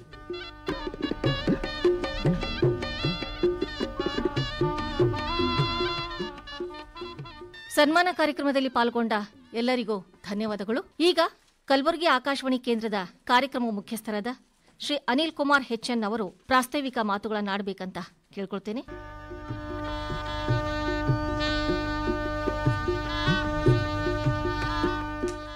ಗೌರವಾನ್ವಿತ ಕೇಂದ್ರ ಸಚಿವರಾದ ಸನ್ಮಾನ್ಯ ಶ್ರೀ ಭಗವಂತ ಖೂಬಾ ಅವರೇ, ಹಿರಿಯರು ಸ್ವಾತಂತ್ರ್ಯ ಹೋರಾಟಗಾರರಾದ ಮಹಾದೇವಪ್ಪ ಕಡೇಚೂರ್ ಅವರೇ, ಕಲ್ಯಾಣ ಕರ್ನಾಟಕ ಮಾನವ ಸಂಪನ್ಮೂಲ ಕೃಷಿ ಮತ್ತು ಸಾಂಸ್ಕೃತಿಕ ಸಂಘದ ಕಾರ್ಯದರ್ಶಿಗಳಾದ ಭೀಮಾಶಂಕರ್ ತೆಗ್ಗಳ್ಳಿ ಅವರೇ, ಸಂಗೀತ ಸ್ಟುಡಿಯೋದಲ್ಲಿರುವ ಶ್ರೋತೃಗಳೇ ಮತ್ತು ರೇಡಿಯೋ ಆಲಿಸುತ್ತಿರುವ ಎಲ್ಲ ಕೇಳುಗರೆ, ನಿಮಗೆ ನನ್ನ ಪ್ರೀತಿಯ ನಮಸ್ಕಾರಗಳು. ಇವತ್ತು ಕಲಬುರಗಿ ಆಕಾಶವಾಣಿ ಕೇಂದ್ರದ ಇತಿಹಾಸದ ಪುಟದಲ್ಲಿ ಸುವರ್ಣಾಕ್ಷರಗಳಲ್ಲಿ ಬರೆದಿಡಬೇಕಾದ ದಿನ. ಸ್ವಾತಂತ್ರ್ಯದ ಅಮೃತ ಮಹೋತ್ಸವದ ಸಂದರ್ಭದಲ್ಲಿ ಆಕಾಶವಾಣಿ ಕೇಂದ್ರವು ಆಯೋಜಿಸಿದ ಸ್ವಾತಂತ್ರ್ಯದ ಅಮೃತ ಹೆಜ್ಜೆಗಳು ಸರಣಿ ಭಾಷಣದ ನೇರ ಪ್ರಸಾರಕ್ಕೆ ವಿದ್ಯುಕ್ತ ಚಾಲನೆ ನೀಡಲು ಕೇಂದ್ರದ ರಾಸಾಯನಿಕ ಮತ್ತು ರಸಗೊಬ್ಬರ ಖಾತೆಯ ಸಚಿವರಾದ ಸನ್ಮಾನ್ಯ ಶ್ರೀ ಭಗವಂತ ಖೂಬಾ ಅವರು ಆಗಮಿಸಿ ನಿಲಯದ ಸಾಧನೆಯನ್ನು ಅವಿಸ್ಮರಣೀಯಗೊಳಿಸಿದ್ದಾರೆ. ಭಾರತ ಸ್ವಾತಂತ್ರ್ಯ ಹೊಂದಿ 19 ವರ್ಷಗಳ ನಂತರ ಆರಂಭಗೊಂಡ ಕಲಬುರಗಿ ಆಕಾಶವಾಣಿಗೆ ಈಗ 55ರ ಸಂಭ್ರಮ. ಇಂತಹ ಶುಭ ಸಂದರ್ಭದಲ್ಲಿ ಅಮೃತ ಮಹೋತ್ಸವವನ್ನು ರಾಜ್ಯದ ಎಲ್ಲ ಬಾನುಲಿ ಕೇಂದ್ರಗಳಲ್ಲಿ ವೈವಿಧ್ಯಮಯವಾಗಿ ಕಾರ್ಯಕ್ರಮ ಸಂಯೋಜಿಸಿ ಪ್ರಸಾರ ಮಾಡುತ್ತಿರುವಾಗ ನಮ್ಮ ಕಲ್ಯಾಣ ಕರ್ನಾಟಕದ ಈ ಕೇಂದ್ರವು ವಿನೂತನವಾಗಿ ರೂಪುರೇಷೆ ಹಾಕಬೇಕೆನ್ನುವ ವಿಷಯ ಪ್ರಸ್ತಾಪ ಬಂದಾಗ ಡಾಕ್ಟರ್ ಸದಾನಂದ ಪೆರ್ಲಾ ಅವರ ದೂರದೃಷ್ಟಿಯ ಯೋಚನೆ ಸ್ವರೂಪವಾಗಿ ವೈವಿಧ್ಯಮಯ ಸರಣಿಗೆ ಮತ್ತು ನೇರ ಪ್ರಸಾರದ ಮೂಲಕ ಬಿತ್ತರಗೊಳ್ಳುವ ಯೋಚನೆ ಬೀಜಾಂಕರಿಸಿತು. ನಮ್ಮ ಕೇಂದ್ರ ಇತರ ಕೇಂದ್ರಗಳಿಗಿಂತ ಭಿನ್ನವಾಗಿ ಮತ್ತು ಪ್ರಸಾರ ಭಾರತೀಯ ಆಶಯದ ನೆಲೆಗಟ್ಟಿನಲ್ಲಿ ಇಂದಿನಿಂದ ಪ್ರಾರಂಭಗೊಂಡು ಮುಂದಿನ ವರ್ಷ ಅಕ್ಟೋಬರ್ 2ರವರೆಗೆ ಗಾಂಧಿ ಜಯಂತಿ ದಿನದವರೆಗೆ ತಿಂಗಳಿಗೆ 2ರಂತೆ 22 ಸಂಪನ್ಮೂಲ ವ್ಯಕ್ತಿಗಳ ಸರಣಿ ಭಾಷಣ ಬಿತ್ತರಿಸಲು ಯೋಜನೆ ಹಾಕಿಕೊಂಡೆವು. ನೇರ ಪ್ರಸಾರದಲ್ಲಿ 1857ರ ಮೊದಲ ಸ್ವಾತಂತ್ರ್ಯ ಸಂಗ್ರಾಮದಿಂದ ತೊಡಗಿ ಹೈದರಾಬಾದ್ ಕರ್ನಾಟಕ ಮುಕ್ತಿ ಸಂಗ್ರಾಮ ಸೇರಿದಂತೆ ಇತ್ತೀಚಿನ ಅಭಿವೃದ್ಧಿ ಕಾರ್ಯಗಳ ಒಟ್ಟೂ ಚಿತ್ರಣ ಕಟ್ಟಿಕೊಡುವ ಪ್ರಯತ್ನ ಮಾಡಲಾಗ್ತಾ ಇದೆ. ಇತಿಹಾಸ ತಿಳಿಯದವರು ಇತಿಹಾಸ ನಿರ್ಮಿಸಲಾರರು ಎಂಬ ಡಾಕ್ಟರ್ BR ಅಂಬೇಡ್ಕರ್ ಅವರ ಮಾತಿನಂತೆ ನಮ್ಮ ಮುಂದಿನ ಜನಾಂಗಕ್ಕೆ, ಅದರಲ್ಲೂ ಯುವ ಜನತೆಗೆ ಇತಿಹಾಸ ತಿಳಿಸುವ ದೊಡ್ಡ ಜವಾಬ್ದಾರಿ ನಮ್ಮ ಮೇಲಿದೆ. ಪ್ರಸಾರ ಭಾರತೀಯ ದೇವೋದ್ದೇಶವೇ ಅದು. ಇತಿಹಾಸವನ್ನು ಪರಂಪರೆಯನ್ನು ಕಟ್ಟಿಕೊಡುವ ಮೂಲಕ ಸಂಸ್ಕೃತಿ ಸಂಸ್ಕಾರ ಬೆಳೆಸುವ ಯೋಜನೆಯ ಮೂರ್ತ ಸ್ವರೂಪವೇ ಈ ಕಾರ್ಯಕ್ರಮವಾಗಿದೆ. ಸ್ವಾತಂತ್ರ್ಯ ಹೋರಾಟದ ಇತಿಹಾಸವನ್ನು ಮತ್ತೆ ಸ್ಮರಣೆ ಮಾಡುವುದರೊಂದಿಗೆ ರಾಷ್ಟ್ರಭಕ್ತರ ತ್ಯಾಗ ಬಲಿದಾನ ನಮಗೆ ಸ್ಫೂರ್ತಿ ತುಂಬಬಲ್ಲದು. ತಮ್ಮ ಮನೆ ಮಠ ಸಂಸಾರ ತೊರೆದು ರಾಷ್ಟ್ರಕ್ಕಾಗಿ ಬದುಕನ್ನು ಮುಡಿಪಾಗಿಟ್ಟ ರೋಚಕ ಇತಿಹಾಸ ನಮ್ಮ ಮೈ ನವಿರೇಳಿಸುವಂಥದ್ದು. ತೀವ್ರಗಾಮಿ ಉದಾರವಾದಿ ಹೋರಾಟಗಳು, ಗಾಂಧಿ ಸಿದ್ಧಾಂತದ ಹೋರಾಟಗಳು ದೇಶವನ್ನು ದಾಸ್ಯ ಶೃಂಖಲೆಯಿಂದ ಮುಕ್ತಗೊಳಿಸಿವೆ. ಸತ್ಯ ಅಹಿಂಸೆ ಮೂಲಕ ನ್ಯಾಯ ಪಡೆದ ಕರಾಳ ದಿನಗಳನ್ನು ಕಳೆದ ಒಂದು ಅದ್ಭುತ ಇತಿಹಾಸ ಭಾರತದ ಸ್ವಾತಂತ್ರ್ಯ ಹೋರಾಟದಲ್ಲಿ ಅಡಕವಾಗಿದೆ. ಇದರೊಂದಿಗೆ ಭಾರತ ಸ್ವತಂತ್ರಗೊಂಡಲು ಅಂದಿನ ಹೈದರಾಬಾದ್ ಕರ್ನಾಟಕ ಸಂಸ್ಥಾನ ಅಂದರೆ ನಮ್ಮ ಉತ್ತರ ಕರ್ನಾಟಕದ 7 ಜಿಲ್ಲೆಗಳನ್ನೊಳಗೊಂಡ ಕಲ್ಯಾಣ ಕರ್ನಾಟಕದ ಸ್ವಾತಂತ್ರ್ಯ ಹೋರಾಟದ ಗಾಥೆ ಇನ್ನೊಂದು ದೊಡ್ಡ ಇತಿಹಾಸ. 1 ವರ್ಷ 1 ತಿಂಗಳು 2 ದಿನ ತಡವಾಗಿ ನಮ್ಮ ಭಾಗಕ್ಕೆ ಸ್ವಾತಂತ್ರ್ಯ ಬಂದ ಈ ಇತಿಹಾಸ ಕೂಡ ಇಲ್ಲಿ ದಾಖಲಾಗ್ತಾ ಇದೆ. ನಾಡಿನ ಪ್ರಾಜ್ಞರು, ಪಂಡಿತರು, ಇತಿಹಾಸ ತಜ್ಞರು ನಮ್ಮೊಂದಿಗೆ ಕೈ ಜೋಡಿಸಿ ಸ್ವಾತಂತ್ರ್ಯ ಹೋರಾಟದ ಅಮೃತ ಹೆಜ್ಜೆಗಳು ನೇರ ಪ್ರಸಾರ ಕಾರ್ಯಕ್ರಮ ಅಣಿಗೊಂಡಿದೆ. ಕಲ್ಯಾಣ ಕರ್ನಾಟಕ ಮಾನವ ಸಂಪನ್ಮೂಲ ಕೃಷಿ ಹಾಗೂ ಸಾಂಸ್ಕೃತಿಕ ಸಂಘದ ಅಧ್ಯಕ್ಷರಾದ ಡಾಕ್ಟರ್ ಬಸವರಾಜ್ ಪಾಟೀಲ್ ಸೇಡಂ ಅವರು ನಮ್ಮೊಂದಿಗೆ ಕೈ ಜೋಡಿಸಿ ಇಂತಹ ಅದ್ಭುತವಾದ ಸರಣಿಯನ್ನು ಪ್ರಾಯೋಜಿಸಿ ಪ್ರಸಾರ ಮಾಡಲು ಒಪ್ಪಿರುವುದು ಕೂಡ ಕಾರ್ಯಕ್ರಮ ಸರಣಿಯ ಮಹತ್ವ ಮತ್ತು ಹೆಗ್ಗಳಿಕೆ ಆಗಿದೆ. ಇಡೀ ಕಾರ್ಯಕ್ರಮ ಪ್ರಸಾರ ಆದಮೇಲೆ ಒಂದು ಪುಸ್ತಕ ರೂಪದಲ್ಲಿ ಪ್ರಕಟಿಸಿ ಆಕರ ಗ್ರಂಥವಾಗಿ ಉಳಿಯಲಿ ಎಂಬ ಮಹಾದಾಸೆ ನಮ್ಮದು. ದಾಖಲೀಕರಣದ ಒಂದು ಮಹತ್ವದ ಹೆಜ್ಜೆ ಇದಾಗಲಿದೆ. ಇಂತಹ ಒಂದು ದೊಡ್ಡ ಸಾಧನೆಯ ಜೊತೆಗೆ ರಾಜ್ಯವ್ಯಾಪಿ ಪ್ರಸಾರದಲ್ಲಿ ಸ್ವಾತಂತ್ರ್ಯದ ಅಮೃತ ಮಹೋತ್ಸವಕ್ಕಾಗಿ ಅನೇಕ ರೂಪಕ ಭಾಷಣ ಸಿದ್ಧಪಡಿಸಿ ಪ್ರಸಾರಕ್ಕೆ ಕೊಡ್ತಾ ಇರೋದು ಸಂತಸದ ಸಂಗತಿ. ಈಗಾಗಲೇ ಸ್ವಾತಂತ್ರ್ಯ ಹೋರಾಟದಲ್ಲಿ ಬ್ರಹ್ಮ ಸಮಾಜ, ಆರ್ಯ ಸಮಾಜ, ಭಾರತೀಯ ಪತ್ರಿಕೆಗಳ ಕೊಡುಗೆ ಮುಂತಾದ ರೂಪಕಗಳನ್ನು ಈಗಾಗಲೇ ಸಿದ್ಧಪಡಿಸಿ ಪ್ರಸಾರ ಮಾಡಲಾಗಿದೆ. ಮುಂದಿನ ದಿನಗಳಲ್ಲೂ ಇಂತಹ ಕಾರ್ಯಕ್ರಮಗಳು ಆಯೋಜನೆಯಾಗಿವೆ. ಇದರ ಜೊತೆಗೆ ವಿದ್ಯಾರ್ಥಿಗಳನ್ನು ಮತ್ತು ಯುವ ಜನರನ್ನು ದೃಷ್ಟಿಯಲ್ಲಿರಿಸಿ ತಿಂಗಳಿಗೊಂದರಂತೆ ರಸಪ್ರಶ್ನೆ ಕಾರ್ಯಕ್ರಮಗಳನ್ನು ಪ್ರಸಾರ ಮಾಡಲು ನಿರ್ಧರಿಸಲಾಗಿದೆ. ಹೀಗೆ ಕಲಬುರಗಿ ಆಕಾಶವಾಣಿ ಕೇಂದ್ರವು ಹಲವು ಹೊಸತನದ ಕಾರ್ಯಕ್ರಮಗಳೊಂದಿಗೆ ಸ್ವಾತಂತ್ರ್ಯದ ಅಮೃತ ಮಹೋತ್ಸವವನ್ನು ಸ್ಮರಣೀಯವಾಗಿಸಲು ಪ್ರಯತ್ನ ಮಾಡ್ತಾ ಇದೆ. ಸುವರ್ಣ ಸಂಭ್ರಮ ಕಳೆದ ಕಲಬುರಗಿ ಆಕಾಶವಾಣಿಗೆ ಭಾರತದ ಸ್ವಾತಂತ್ರ್ಯ ಅಮೃತ ಮಹೋತ್ಸವ ಕೂಡ ಒಂದು ಅವಿಸ್ಮರಣೀಯ ಸಂಧಿಕಾಲ. ಇದಕ್ಕೆ ಕಲಬುರಗಿ ಆಕಾಶವಾಣಿ ಕೇಂದ್ರ ಆತ್ಮೀಯ ಶ್ರೋತೃಗಳ ಮನ ಮುಟ್ಟುವಂತೆ ಕಾರ್ಯಕ್ರಮ ಸಿದ್ಧಪಡಿಸ್ತಾ ಇದೆ. ಇಂದಿನ ಈ ಕಾರ್ಯಕ್ರಮ ಕೂಡ ಅಮೃತ ಮಹೋತ್ಸವದ ಸಂಭ್ರಮಕ್ಕೆ ಹೊಸ ಕಳೆ ತಂದಿದೆ. ನಮ್ಮೆಲ್ಲ ಕೇಳುಗರು ಮುಂದಿನ ವರ್ಷ ಅಕ್ಟೋಬರ್ 2 ತನಕ ಈ ಸರಣಿ ಕಾರ್ಯಕ್ರಮ ಕೇಳಿ ಅಭಿಪ್ರಾಯ ತಿಳಿಸಬೇಕು ಅಂತ ಕೋರಿಕೊಳ್ತಾ ಈ ಸರಣಿಯನ್ನು ಯಶಸ್ವಿಗೊಳಿಸಬೇಕು ಎಂದು ಕಾರ್ಯಕ್ರಮ ಮುಖ್ಯಸ್ಥನಾಗಿ ಭಿನ್ನವಿಸಿಕೊಳ್ಳುತ್ತೇನೆ. ಮತ್ತೊಮ್ಮೆ ಗಣ್ಯರಿಗೆಲ್ಲ ವಂದಿಸಿ ನನ್ನ ಮಾತಿಗೆ ವಿರಾಮ ನೀಡುತ್ತೇನೆ. ಜೈ ಹಿಂದ್. ಪ್ರಾಸ್ತಾವಿಕ ಮಾತುಗಳನ್ನಾಡಿದ ನಿಲಯದ ಕಾರ್ಯಕ್ರಮದ ಮುಖ್ಯಸ್ಥರಾದ ಅನಿಲ್ ಕುಮಾರ್ HN ಅವರಿಗೆ ಧನ್ಯವಾದಗಳು. ಈಗ ಕೇಂದ್ರದ ರಾಸಾಯನಿಕ ಮತ್ತು ರಸಗೊಬ್ಬರ ಹಾಗೂ ನವೀಕರಿಸಬಹುದಾದ ಇಂಧನ ಖಾತೆಯ ರಾಜ್ಯ ಸಚಿವರಾದ ಸನ್ಮಾನ್ಯ ಶ್ರೀ ಭಗವಂತ್ ಖೂಬಾ ಅವರು ಸ್ವಾತಂತ್ರ್ಯ ಹೋರಾಟದ ಅಮೃತ ಹೆಜ್ಜೆಗಳು ಈ ಸರಣಿಯ ಉದ್ಘಾಟನೆಯನ್ನು ಹೂವಿನ ಕುಂಡಕ್ಕೆ ನೀರೆರೆದು ಚಾಲನೆ ಕೊಡಬೇಕು ಅಂತ ವಿನಂತಿಸಿಕೊಳ್ತೇನೆ. ಅತಿಥಿಗಳೆಲ್ಲ ಸಹಕರಿಸಬೇಕು. ಶ್ರೋತೃಗಳೇ, ಸಚಿವರು ಹಾಗೂ ಅತಿಥಿಗಳೆಲ್ಲ ತ್ರಿವರ್ಣದ ಕೊಂಡ, ಅದರಲ್ಲಿ ಒಂದು ಪುಟ್ಟ ಗಿಡ ಇದೆ. ಕೇಸರಿ, ಬಿಳಿ, ಹಸಿರು ಬಣ್ಣ, ತ್ಯಾಗ, ಶಾಂತಿ, ಸಮೃದ್ಧಿ ಸೂಚಿಸುವ ಪುಟ್ಟದಾದ ಕೊಂಡ ದೇಶಭಕ್ತಿಯನ್ನ ಬಿಂಬಿಸ್ತಾ ಇದೆ. ಅದರಲ್ಲಿರುವ ಹಸಿರು ಗಿಡ ಪರಿಸರದ ಕಾಳಜಿಯನ್ನ ಎತ್ತಿ ತೋರಿಸ್ತಾ ಇದೆ. ಕೇಳುಗರೆ, ನಿಮ್ಮ ಆಕಾಶವಾಣಿ ದೇಶಾಭಿಮಾನವನ್ನ ಬೆಳೆಸುವುದರ ಜೊತೆಯಲ್ಲಿಯೇ ಪರಿಸರ ಸಂರಕ್ಷಣೆಯ ಅನೇಕ ಕಾರ್ಯಕ್ರಮಗಳನ್ನು ಪ್ರಸಾರ ಮಾಡಿದ್ದು ನಿಮಗೆಲ್ಲ ಗೊತ್ತೇ ಇದೆ. ಒಂದೇ ಭಾರತ, ಒಂದೇ ಎಂಬೆ ಮಾತೆಯ ಪದತಲದಲ್ಲಿ ಅಡಿಯಿರಿಸಿ ಹಿಂದಿನ ಸ್ವಾತಂತ್ರ್ಯವ ಮರೆಯದೆ ನಾವು ಅದರ ಏಳಿಗೆಗೆ ಗೈವೆವು ಶಪಥ ಎನ್ನುವಂತೆ ಸನ್ಮಾನ್ಯ ಸಚಿವರು ಗಿಡಕ್ಕೆ ನೀರೆರೆದು ಸ್ವಾತಂತ್ರ್ಯ ಹೋರಾಟದ ಅಮೃತ ಹೆಜ್ಜೆಗಳು ಸರಣಿಗೆ ಚಾಲನೆಯನ್ನ ನೀಡಿದ್ದಾರೆ. ಈಗ ಕೇಂದ್ರದ ರಾಸಾಯನಿಕ ಮತ್ತು ರಸಗೊಬ್ಬರ ಹಾಗೂ ನವೀಕರಿಸಬಹುದಾದ ಇಂಧನ ಖಾತೆಯ ರಾಜ್ಯ ಸಚಿವರಾದ ಸನ್ಮಾನ್ಯ ಶ್ರೀ ಭಗವಂತ್ ಖೂಬಾ ಅವರು ಮುಖ್ಯ ಭಾಷಣ ಮಾಡಬೇಕಾಗಿ ವಿನಂತಿಸಿಕೊಳ್ತೇನೆ.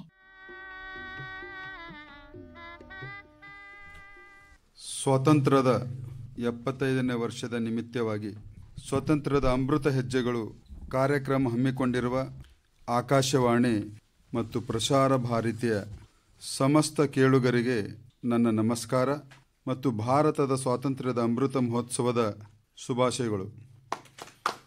ಆತ್ಮೀಯರೇ, ಇಂದು ಕಲಬುರಗಿ ಆಕಾಶವಾಣಿ ಕೇಂದ್ರವು ಭಾರತದ ಸ್ವಾತಂತ್ರ್ಯ ಅಮೃತ ಮಹೋತ್ಸವ ಸಂದರ್ಭದಲ್ಲಿ 1 ವರ್ಷಕ್ಕೂ ಹೆಚ್ಚು ಅವಧಿಯಲ್ಲಿ ನೇರ ಪ್ರಸಾರದ ಮೂಲಕ ಬಿತ್ತರಗೊಳ್ಳುವ ಸ್ವಾತಂತ್ರ್ಯದ ಅಮೃತ ಹೆಜ್ಜೆಗಳು ಸರಣಿಯ ಉದ್ಘಾಟನೆ ಮಾಡುವ ಐತಿಹಾಸಿಕ ಕಾರ್ಯಕ್ರಮ ಹಮ್ಮಿಕೊಂಡಿದೆ.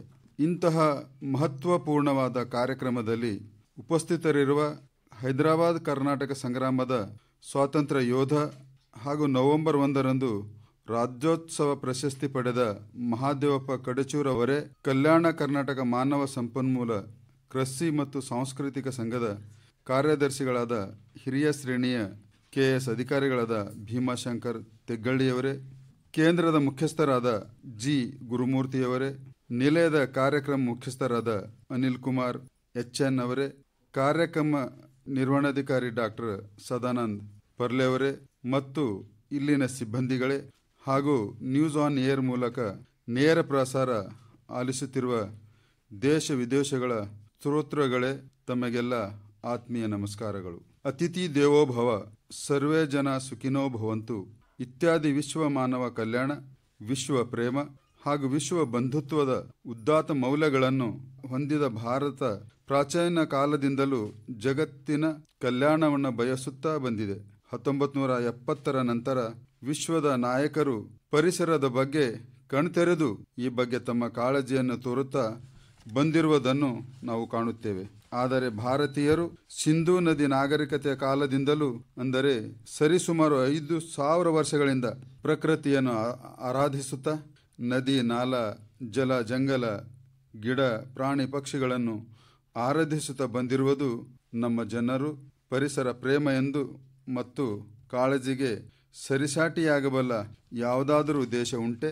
ಪ್ರಕೃತಿಯ ಕೊಡುಗೆಯನ್ನು ಧನ್ಯತೆಯಿಂದ ಸ್ಮರಿಸಲು ಪರಿಸರವೇ ಪರಮಾತ್ಮನೆಂದು ಭಾವಿಸಿ ಪ್ರಕೃತಿಯ ಆರಾಧನೆಯನ್ನು ಭಾರತೀಯರ ಮೌಢ್ಯತೆ ಎಂದು ಭಾವಿಸಿದ ಪಾಶ್ಚಾತ್ಯರು ಈಗ ಅವರೇ ಪರಿಸರ ರಕ್ಷಣೆ ನಮ್ಮ ಆದ್ಯತೆ ಎಂದು ಸಾರುತ್ತಿದ್ದಾರೆ. 1990ರ ನಂತರ ಆರಂಭವಾದ ಜಾಗತೀಕರಣ, ಖಾಸಗೀಕರಣ ಮತ್ತು ಉದಾರೀಕರಣದ ಪರಿಣಾಮವಾಗಿ ಜಗತ್ತು ಇಂದು ಒಂದು ಜಾಗತಿಕ ಹಳ್ಳಿ, ಅಂದರೆ ಗ್ಲೋಬಲ್ ವಿಲೇಜ್ ಎಂದು ಭಾವಿಸಲಾಗಿದೆ. ಆದರೆ ವಸುದೈವ ಕುಟುಂಬಕಂ ಎಂಬ ಕಲ್ಪನೆಯನ್ನು ಭಾರತೀಯರು ವೇದ ಕಾಲದಿಂದಲೂ ಪ್ರತಿಪಾದಿಸುತ್ತಾ ವಿಶ್ವಶಾಂತಿ ಬಯಸಿದವರು. ವಿಶ್ವದ ಯಾವುದೇ ನಾಗರಿಕನನ್ನು ಅತಿಥಿ ಎಂದು ದೇವರ ರೂಪದಲ್ಲಿ ಕಂಡು ಅವರನ್ನು ಗೌರವಿಸುವರು. ಇಂಥ ವಿಶ್ವ ವೈಶಲ್ಯ ಮನೋಭಾವವನ್ನು ಭಾರತೀಯರ ದೌರ್ಬಲ್ಯ ಎಂದು ಕಂಡ ಆಂಗ್ಲರು ನಮ್ಮ ಈ ರೀತಿಯ ಉದಾತ್ತ ಮೌಲ್ಯಗಳನ್ನು ದುರುಪಯೋಗಪಡಿಸಿಕೊಂಡರು. ವ್ಯಾಪಾರದ ನೆಪದಲ್ಲಿ ಈಸ್ಟ್ ಇಂಡಿಯಾ ಕಂಪನಿ ಎಂಬ ಸಂಸ್ಥೆಯನ್ನು ಸ್ಥಾಪಿಸಿ ಭಾರತಕ್ಕೆ ಆಗಮಿಸಿದರು.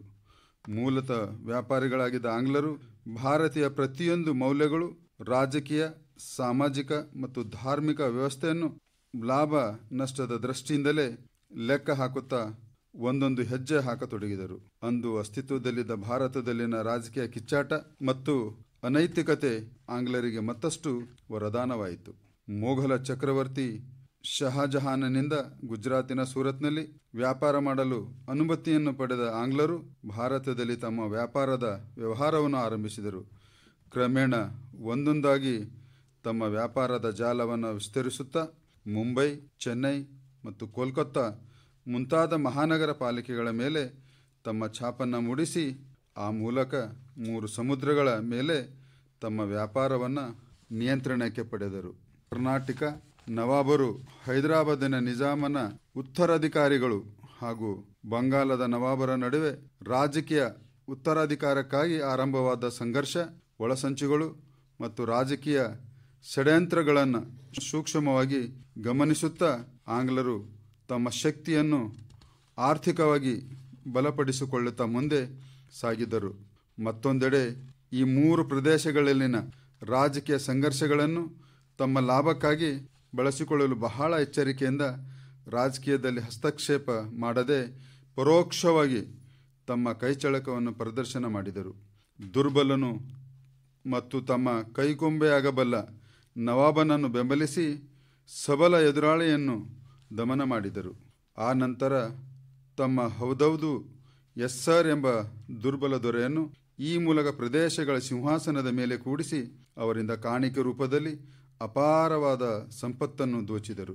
ಬ್ರಿಟಿಷರ ಕುಟಿಲ ನೀತಿಯನ್ನು ಅರಿಯದ ನಮ್ಮ ದುರ್ಬಲ ದೊರೆಗಳು ಅವರ ಸಹಾಯದಿಂದ ತಮಗೆ ಅಧಿಕಾರ ದೊರಕಿದೆ ಎಂಬ ಭ್ರಮೆಯಲ್ಲಿ ಆಂಗ್ಲರ ಧನ ದಾಹವನ್ನು ತೀರಿಸುತ್ತಾ ತಮ್ಮ ಖಜಾನೆಯನ್ನು ಬರಿದಾಗಿಸಿಕೊಂಡರು. ಬಂಗಾಳದ ರಾಜಕೀಯದಲ್ಲಿನ ಹಸ್ತಕ್ಷೇಪದಿಂದ ಪಡೆದ ಆರ್ಥಿಕ ಲಾಭದ ಪರಿಣಾಮವಾಗಿ ಬ್ರಿಟಿಷರು ಕ್ರಮೇಣ ತಮ್ಮ ರಾಜಕೀಯ ಬಲವನ್ನು ಹೆಚ್ಚಿಸಿಕೊಳ್ಳುತ್ತಾ ಮುಂದೆ ಸಾಗಿದರು. ಸಹಾಯಕ ಸೈನ್ಯ ಪದ್ಧತಿ, ದತ್ತು ಮಕ್ಕಳಿಗೆ ಹಕ್ಕಿಲ್ಲ ಎಂಬ ನೀತಿಗಳು ಹಾಗೂ ಯುದ್ಧ ಮತ್ತು ಆಕ್ರಮಣಕಾರಿ ನೀತಿಗಳ ಮೂಲಕ ಹೈದರ್ ಅಲಿ, ಟಿಪ್ಪು ಸುಲ್ತಾನ್, ಮರಾಠರು ಮತ್ತು ಪೇಶ್ವೆಗಳು, ಸಿಖ್ಖರು ಮುಂತಾದ ಪ್ರಬಲ ರಾಜಕೀಯ ದೇಶೀಯ ಶಕ್ತಿಗಳನ್ನು ದಮನ ಮಾಡಿ ತಮ್ಮ ಸಾಮ್ರಾಜ್ಯವನ್ನು ಭಾರತದಲ್ಲಿ ಖಾಯಮಗೊಳಿಸಿದರು. ಆಡಳಿತ, ಸೈನ್ಯ ಮುಂತಾದ ಆಯಕಟ್ಟಿನ ಮತ್ತು ಉನ್ನತ ಹುದ್ದೆಗಳಿಗೆ ಆಂಗ್ಲರನ್ನೇ ನೇಮಿಸಿದರು. ಭಾರತೀಯರನ್ನು ಕೇವಲ ಕಾರಕೂನ ಮತ್ತು 4ನೇ ದರ್ಜೆಯ ಹುದ್ದೆಗಳಿಗೆ ಮಾತ್ರ ಸೀಮಿತವಾಗಿಟ್ಟರು. ಸೈನ್ಯದಲ್ಲಿ ಕೆಳದರ್ಜೆಯ ಹುದ್ದೆ ಸಿಪಾಯಿಯನ್ನು ಕೊಟ್ಟು ಹೆಚ್ಚಿನ ಅಪಾಯದ ಸ್ಥಳಗಳಲ್ಲಿ ಕರ್ತವ್ಯಕ್ಕೆ ನಿಯುಕ್ತಿಗೊಳಿಸಿದ್ದರು.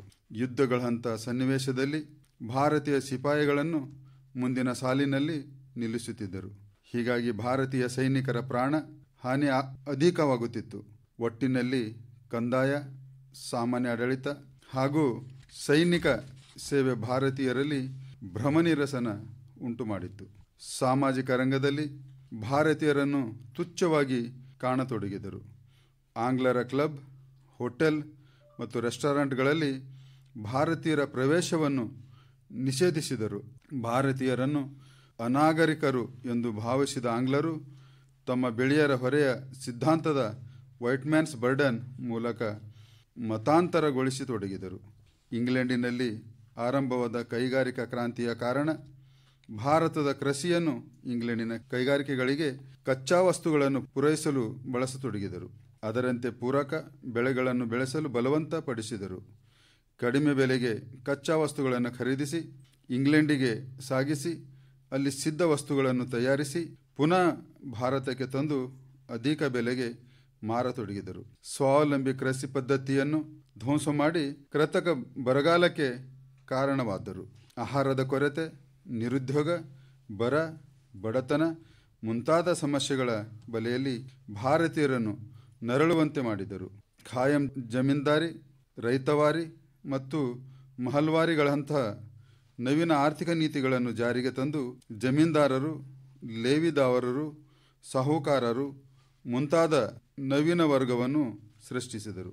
ನವೀನ ಭಾರತೀಯ ಜಮೀನ್ದಾರಿ ವರ್ಗಗಳ ಮೂಲಕ ಭಾರತೀಯ ಕೃಷಿಕ ವರ್ಗವನ್ನು ಶೋಷಣೆ ಮಾಡಿದರು. ಈ ನವೀನ ವರ್ಗವು ಮುಗ್ಧ ರೈತರನ್ನು ಮನಬಂದಂತೆ ದೋಚಿತ್ತು. ಸಮಾಜದಲ್ಲಿ, ವಿಶೇಷವಾಗಿ ಗ್ರಾಮೀಣ ಭಾಗಗಳಲ್ಲಿ ಬಡವ ಶ್ರೀಮಂತ ಎಂಬ ಎರಡು ಸಾಮಾಜಿಕ ವರ್ಗ ಹುಟ್ಟಲು ಕಾರಣವಾಯಿತು. ಬ್ರಿಟಿಷರ ಆರ್ಥಿಕ ಶೋಷಣೆಯನ್ನು ದಾದಾಭಾಯಿ ನವರೋಜಿಯವರು ತಮ್ಮ ಸಂಪತ್ತಿನ ಸೋರಿಕೆಯ ಸಿದ್ಧಾಂತದ ಮೂಲಕ ಇಂಗ್ಲೆಂಡಿನ ಸಂಸತ್ತಿನಲ್ಲಿ ಎಳೆಯಾಗಿ ಬಿಚ್ಚಿಟ್ಟರು.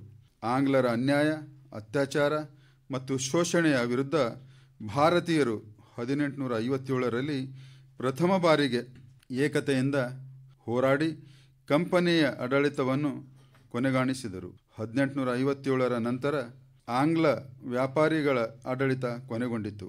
ಭಾರತದ ಆಡಳಿತದ ಹೊಣೆಯನ್ನು ಇಂಗ್ಲೆಂಡಿನ ಸಂಸತ್ತು ವಹಿಸಿಕೊಂಡಿತು. 1857ರಿಂದ 1947ರ ಅವಧಿಯಲ್ಲಿ ಆಂಗ್ಲರ ವಿರುದ್ಧ ವಿವಿಧ ಹಂತ ಮತ್ತು ಕಾಲಘಟ್ಟಗಳಲ್ಲಿ ಭಾರತೀಯ ಯುವಕರು, ರೈತರು, ಕಾರ್ಮಿಕರು, ಮಹಿಳೆಯರು, ವಕೀಲರು, ವಿದ್ಯಾರ್ಥಿಗಳು ಮುಂತಾದವರು ಹೋರಾಡಿ ತಮ್ಮ ತ್ಯಾಗ ಮತ್ತು ಬಲಿದಾನ ನೀಡಿ ನಮಗೆ ಸ್ವಾತಂತ್ರ್ಯವನ್ನು ದೊರಕಿಸಿಕೊಟ್ಟರು. ಅವರ ತ್ಯಾಗದ ಫಲವನ್ನು ಇಂದು ನಾವು ಅನುಭವಿಸುತ್ತಿದ್ದೇವೆ. ಸನ್ಮಾನ್ಯ ಪ್ರಧಾನಮಂತ್ರಿ ಮೋದಿಜಿ ಹೇಳುವಂತೆ ಸ್ವಾತಂತ್ರ್ಯಕ್ಕಾಗಿ ಹೋರಾಡುವ ಭಾಗ್ಯ ನಮಗೆ ಸಿಗಲಿಲ್ಲ. ಆದರೆ ಸ್ವಾತಂತ್ರ್ಯದ ನಂತರ ಸೇವೆ ಮಾಡುವ ಸೌಭಾಗ್ಯ ನಮಗೆ ಲಭಿಸಿದೆ. ಅಂತಲೇ ಸ್ವಾತಂತ್ರ್ಯೋತ್ತರ ಭಾರತ ಅನೇಕ ಸಮಸ್ಯೆಗಳ ಸವಾಲನ್ನು ಎದುರಿಸುತ್ತು. ಅದರಲ್ಲಿ 562 ದೇಶೀಯ ಸಂಸ್ಥಾನಗಳನ್ನು ಕೇಂದ್ರ ಒಕ್ಕೂಟದಲ್ಲಿ ಸೇರಿಸಿ ವಿಲೀನಗೊಳಿಸುವುದು ಒಂದು ಬಹುದೊಡ್ಡ ಸವಾಲಾಗಿತ್ತು. ಭಾರತದ ಉಕ್ಕಿನ ಮನುಷ್ಯ ಮತ್ತು ಸರ್ದಾರ್ ಎಂದೇ ಖ್ಯಾತಿ ಪಡೆದಿರುವ ಭಾರತದ ಪ್ರಥಮ ಉಪಪ್ರಧಾನಿ ಮತ್ತು ಗೃಹ ಮಂತ್ರಿ ಸರ್ದಾರ್ ವಲ್ಲಭಭಾಯ್ ಪಟೇಲರ ಚಾಣಕ್ಯ ನೀತಿಯಿಂದಾಗಿ ಈ ಕಾರ್ಯ ಯಶಸ್ವಿ ಕಂಡಿತು. ಆದರೆ ಕಾಶ್ಮೀರ, ಜುನಾಗಢ ಮತ್ತು ಹೈದರಾಬಾದ್ ಈ ಸಂಸ್ಥೆಗಳು ಕೇಂದ್ರ ಒಕ್ಕೂಟದಲ್ಲಿ ವಿಲೀನ ಆಗಲು ತಯಾರಿರಲಿಲ್ಲ. ಅದರಲ್ಲೂ ಹೈದರಾಬಾದಿನ ಸಂಸ್ಥಾನದ ಹೊಣೆಯನ್ನು ಸರ್ದಾರ್ ಪಟೇಲರಿಗೆ ನೀಡಲಾಗಿತ್ತು. ನಿಜಾಂ ಮೀರ್ ಉಸ್ಮಾನ್ ಅಲಿ ಖಾನ್ ತಾನು ಸ್ವತಂತ್ರವಾಗಿರಬೇಕು, ತಪ್ಪಿದ್ದಲ್ಲಿ ಪಾಕಿಸ್ತಾನಕ್ಕೆ ಸೇರಬೇಕು ಎಂಬ ಆಲೋಚನೆಯಲ್ಲಿ ಇದ್ದನು ಮತ್ತು ಅದಕ್ಕಾಗಿ ಸಕಲ ತಯಾರಿ ಮಾಡಿಕೊಳ್ಳುತ್ತಿದ್ದನು. ರಜಾಕಾರ ಎಂಬ ಖಾಸಗಿ ಸೇನೆ ಪಡೆ ಖಾಸಿಂ ರಿಜ್ವಿ ನೇತೃತ್ವದಲ್ಲಿ ಸಂಸ್ಥಾನದಲ್ಲಿ ಅನ್ಯಾಯ, ದೌರ್ಜನ್ಯ, ಲೂಟಿ, ಮಾನಭಂಗ, ಕೊಲೆ ಮುಂತಾದ ದುಷ್ಕೃತ್ಯಗಳನ್ನು ಎಸಗುತ್ತಾ ತನ್ನ ಪುಂಡಾಟಿಕೆಯನ್ನು ಮೆರೆತೊಡಗಿತ್ತು. ಇಡೀ ಸಂಸ್ಥಾನದ ಹಿಂದೂಗಳಲ್ಲಿ ಭಯೋತ್ಪಾದನೆಯ ವಾತಾವರಣ ಸೃಷ್ಟಿಸಿತು. ಇದಕ್ಕೆ ಒಂದು ಜ್ವಲಂತ ಉದಾಹರಣೆ ಎಂದರೆ ನನ್ನ ಸಂಸದೀಯ ಕ್ಷೇತ್ರ ಬೀದರಿನ ಬಸವಕಲ್ಯಾಣ ತಾಲೂಕಿನ ಗೋಟಬ್ಬಿ. ಇಲ್ಲಿ ಮೇ 5, 1948ರಂದು 500 ರಜಾಕಾರರು ದಾಳಿ ಮಾಡಿ ಗ್ರಾಮದ ಜನರ ಮಾರಣ ಹೋಮ ಮಾಡಿ ರಕ್ತದೋಕುಳಿ ಹರಿಸಿದರು. ಇದು ಜಲಿಯನ್ ವಾಲಾಬಾಗ್ಗಿಂತ ಭಯಾನಕವಾದ ಹತ್ಯಾಕಾಂಡವಾಗಿದೆ. ಇವರ ದೌರ್ಜನ್ಯಗಳನ್ನು ತಡೆದು ಸಂಸ್ಥಾನವನ್ನು ಕೇಂದ್ರದ ಒಕ್ಕೂಟದಲ್ಲಿ ಸೇರಿಸಲು ಸರ್ದಾರ್ ಪಟೇಲರು ಸ್ಥಳೀಯ ನಾಯಕರು ಮತ್ತು ವಿಮೋಚನಾ ಚಳವಳಿಯ ರೂವಾರಿಗಳಾಗಿರುವ ಭಾಯ್ ಬನ್ಸಿಲಾಲ್, ಸರ್ದಾರ್ ಶರಣ್ ಗೌಡ್, ಇನಾಮದಾರ್, ವಿದ್ಯಾಧರ್ ಗುರುಜಿ ಮುಂತಾದವರ ಸಲಹೆ ಮತ್ತು ಮಾರ್ಗದರ್ಶನ ಪಡೆದು ದಿನಾಂಕ 17 ಸೆಪ್ಟೆಂಬರ್ 1948ರಂದು ಆಪರೇಷನ್ ಪೋಲೋ ಎಂಬ ಸೇನಾ ಕಾರ್ಯಾಚರಣೆಯಲ್ಲಿ ಪೋಲಿಷ್ ಆಕ್ಷನ್ ಎಂಬ ಹೆಸರಿನಲ್ಲಿ ನಡೆಸಿ ರಿಜ್ವಿಯ ಸೊಕ್ಕನ್ನು ಮುರಿದು ನಿಜಾಮನನ್ನು ಶರಣಾಗುವಂತೆ ಮಾಡಿದರು. ಆ ನಂತರ ಅವನ ಸಂಸ್ಥಾನವನ್ನು ಕೇಂದ್ರದಲ್ಲಿ ವಿಲೀನಗೊಳಿಸಿ ಇಲ್ಲಿನ ಜನರು ಉಸಿರಾಡುವಂತೆ ಮಾಡಿದರು ಮತ್ತು ಸ್ವಾತಂತ್ರ್ಯವಾಗಿಸಿದರು. ಉಳಿದಿರುವ ಮತ್ತು ಜಟಿಲವಾಗಿದ್ದ ಸಂಸ್ಥಾನಗಳ ವಿಲೀನ ಕಾರ್ಯವನ್ನು ಮಾನ್ಯ ಪ್ರಧಾನಿ ಮೋದಿಜಿಯವರು ದಿನಾಂಕ 5 ಆಗಸ್ಟ್ 2019ರಂದು ಜಮ್ಮು ಮತ್ತು ಕಾಶ್ಮೀರಕ್ಕೆ ನೀಡಿದ ವಿಶೇಷ ಸ್ಥಾನಮಾನದ ವಿಧಿ 370 ಮತ್ತು 35ನೇ ರದ್ದುಗೊಳಿಸುವುದರ ಮೂಲಕ ಪೂರ್ಣಗೊಳಿಸಿದರು. ಈಗ ಆದರಣೀಯ ಮೋದಿಜಿಯವರ ಕಾಳಜಿಯಿಂದಾಗಿ ಜಮ್ಮು ಮತ್ತು ಕಾಶ್ಮೀರ ಸ್ವತಂತ್ರವಾಗಿ ಇತರ ರಾಜ್ಯಗಳಂತೆ ಕೇಂದ್ರ ಸರ್ಕಾರದ ಭಾಗವಾಗಿದೆ. ಸರ್ದಾರ್ ಪಟೇಲರ ಕಾರ್ಯ ಮತ್ತು ದೇಶ ಪ್ರೇಮವನ್ನು ಯುವಕರಲ್ಲಿ ಚಿರಸ್ಥಾಯಿಗೊಳಿಸಲು ನಮ್ಮ ಹೆಮ್ಮೆಯ ಪ್ರಧಾನಮಂತ್ರಿ ಸನ್ಮಾನ್ಯ ನರೇಂದ್ರ ಮೋದಿಜಿಯವರು ಗುಜರಾತಿನ ಸಾಬರ್ಮತಿ ನದಿ ದಂಡೆಯ ಮೇಲೆ 182 ಮೀಟರ್ ಜಗತ್ತಿನಲ್ಲಿಯೇ ಎತ್ತರ ಇರುವ ಸರ್ದಾರ್ ಪಟೇಲರ ಮೂರ್ತಿಯನ್ನು ಅವರ ಜನ್ಮದಿನವಾದ ಅಕ್ಟೋಬರ್ 31, 2018ರಂದು ಅನಾವರಣಗೊಳಿಸಿ ಪಟೇಲರಿಗೆ ಗೌರವ ನಮನ ಸಲ್ಲಿಸಿದ್ದಾರೆ.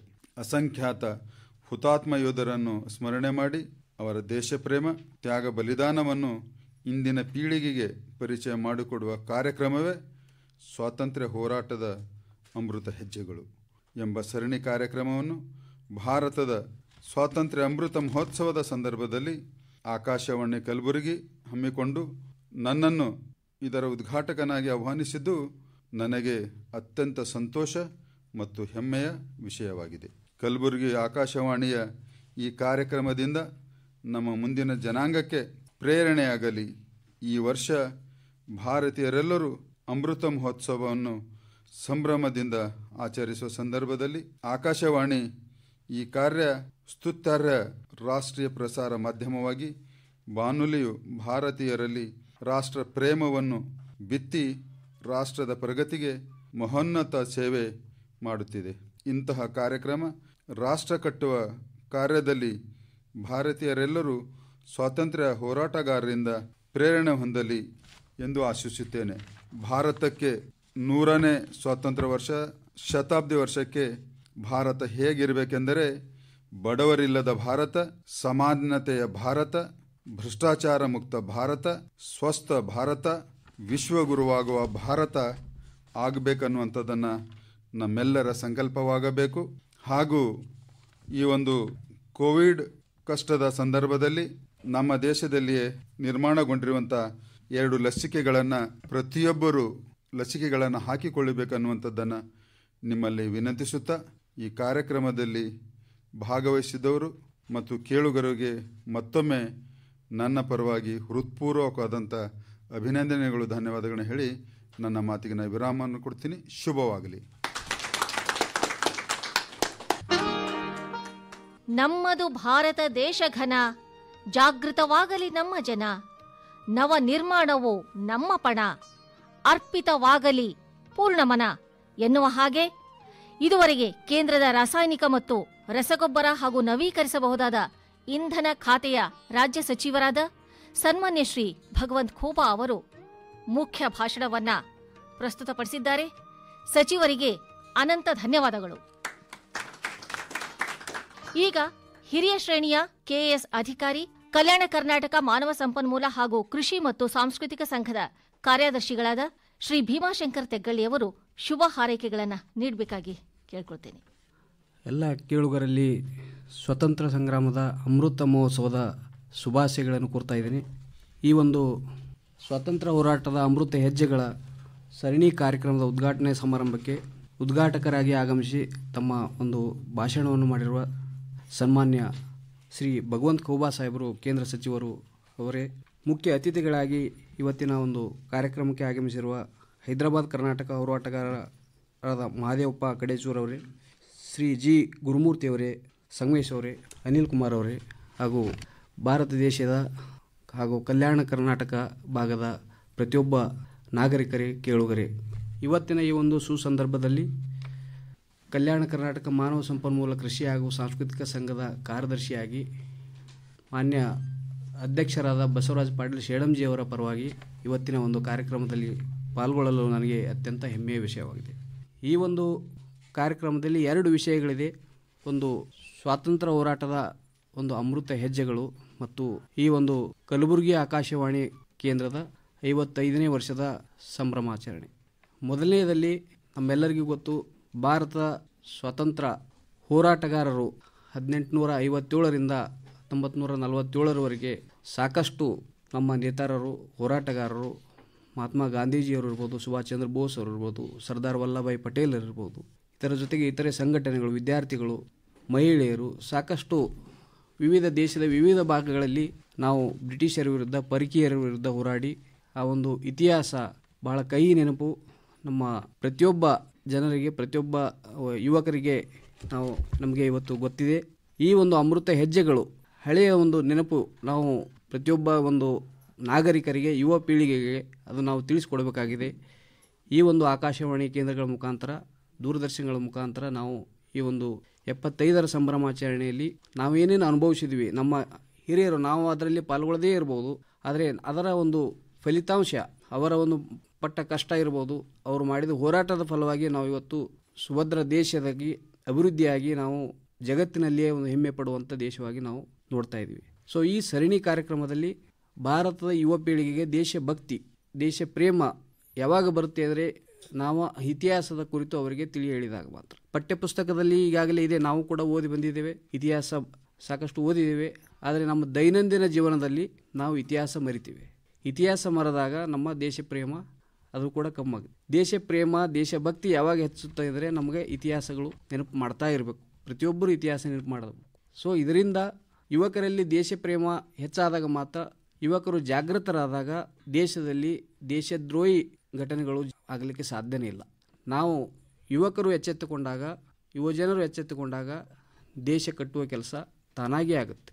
ಆದ್ದರಿಂದ ಈ ಒಂದು ಅವಿಸ್ಮರಣೀಯ ಕಾರ್ಯಕ್ರಮ ಸ್ವಾತಂತ್ರ್ಯ ಅಮೃತ ಮಹೋತ್ಸವದಂದು ಪ್ರತಿಯೊಬ್ಬರ ನಾಗರಿಕರು, ಯುವಕರು ಈ ಒಂದು ಆಕಾಶವಾಣಿ ಕಲಬುರಗಿ ಮುಖಾಂತರ ನಡೆಯುವ 1 ವರ್ಷದ ಅವಧಿಯಲ್ಲಿ ಇತಿಹಾಸದ ಪುಟಗಳು ಮತ್ತೆ ನೆನಪಿಸುವಂತೆ ಆಕರ್ಷಕ ಕಾರ್ಯಕ್ರಮಗಳಲ್ಲಿ ಪಾಲ್ಗೊಳ್ಳಲು ಮತ್ತು ಅದಕ್ಕೆ ನಮ್ಮ ಕಲ್ಯಾಣ ಕರ್ನಾಟಕ ಮಾನವ ಸಂಪನ್ಮೂಲ ಕೃಷಿ ಹಾಗೂ ಸಾಂಸ್ಕೃತಿಕ ಸಂಘದಿಂದ ನಾವು ಸಹಯೋಗದಲ್ಲಿ ನಾವು ಅತ್ಯಂತ ಹರ್ಷದಿಂದ, ಸಂತೋಷದಿಂದ ಅವರಿಗೆ ಸಹಕಾರ ಮಾಡಿದ್ದೇವೆ. ಅದು ಯಶಸ್ವಿ ಆಗಲಿ ಮತ್ತು ಮುಂದಿನ ಕಾರ್ಯಕ್ರಮಗಳಲ್ಲಿ ಕೂಡ ನಾವು ಭಾಗಿಯಾಗಿ ಈ ಒಂದು ಕಾರ್ಯಕ್ರಮ ಯಶಸ್ವಿ ಮಾಡಲಿಕ್ಕೆ ನಾವು ಸಹಕಾರ ಮಾಡ್ತೇವೆ.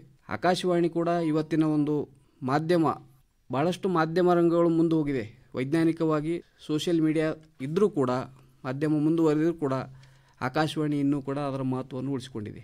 ಆಕಾಶವಾಣಿ, ನಾವು ಕೂಡ ಚಿಕ್ಕವರಿದ್ದಾಗ ಬೆಳಿಗ್ಗೆ 7 ಗಂಟೆಗೆ ಬರುವ ವಾರ್ತೆಗಳಿರ್ಬೋದು, ಮನೋರಂಜನೆ ಕಾರ್ಯಕ್ರಮಗಳಿರ್ಬೋದು, ಸಾಕಷ್ಟು ಕಾರ್ಯಕ್ರಮಗಳು ಕೂಡ ನಾವು ಕೇಳಿದ ನೆನಪಿದೆ, ಈಗಲೂ ಕೂಡ ಕೇಳ್ತಾ ಇದ್ದೀವಿ.